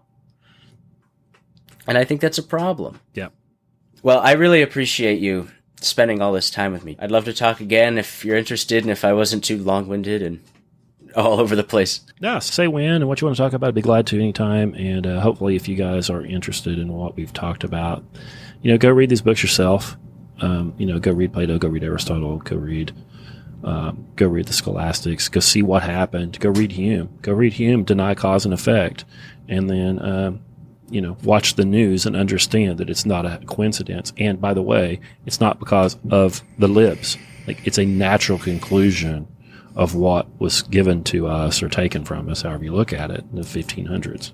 don't believe me. I don't care. Don't believe me. Go read the books yourself. If you need some help reading them, we'll do it at Online Great Books. By the way, onlinegreatbooks.com is not me. I rarely lead a seminar. I'm too opinionated. I'm not a good seminar host. And we don't allow discussion of living political figures or current events there. And it ain't me. But I think once you read these things, you'll at least come to agree with some of this stuff, because I think it's objectively true. Yeah, that's why we had to nationalize education. Again, there's another show. So whatever. You say what you want to talk about, and we'll do it, man. All right. Well, I really appreciate it, Scott. It's a pleasure.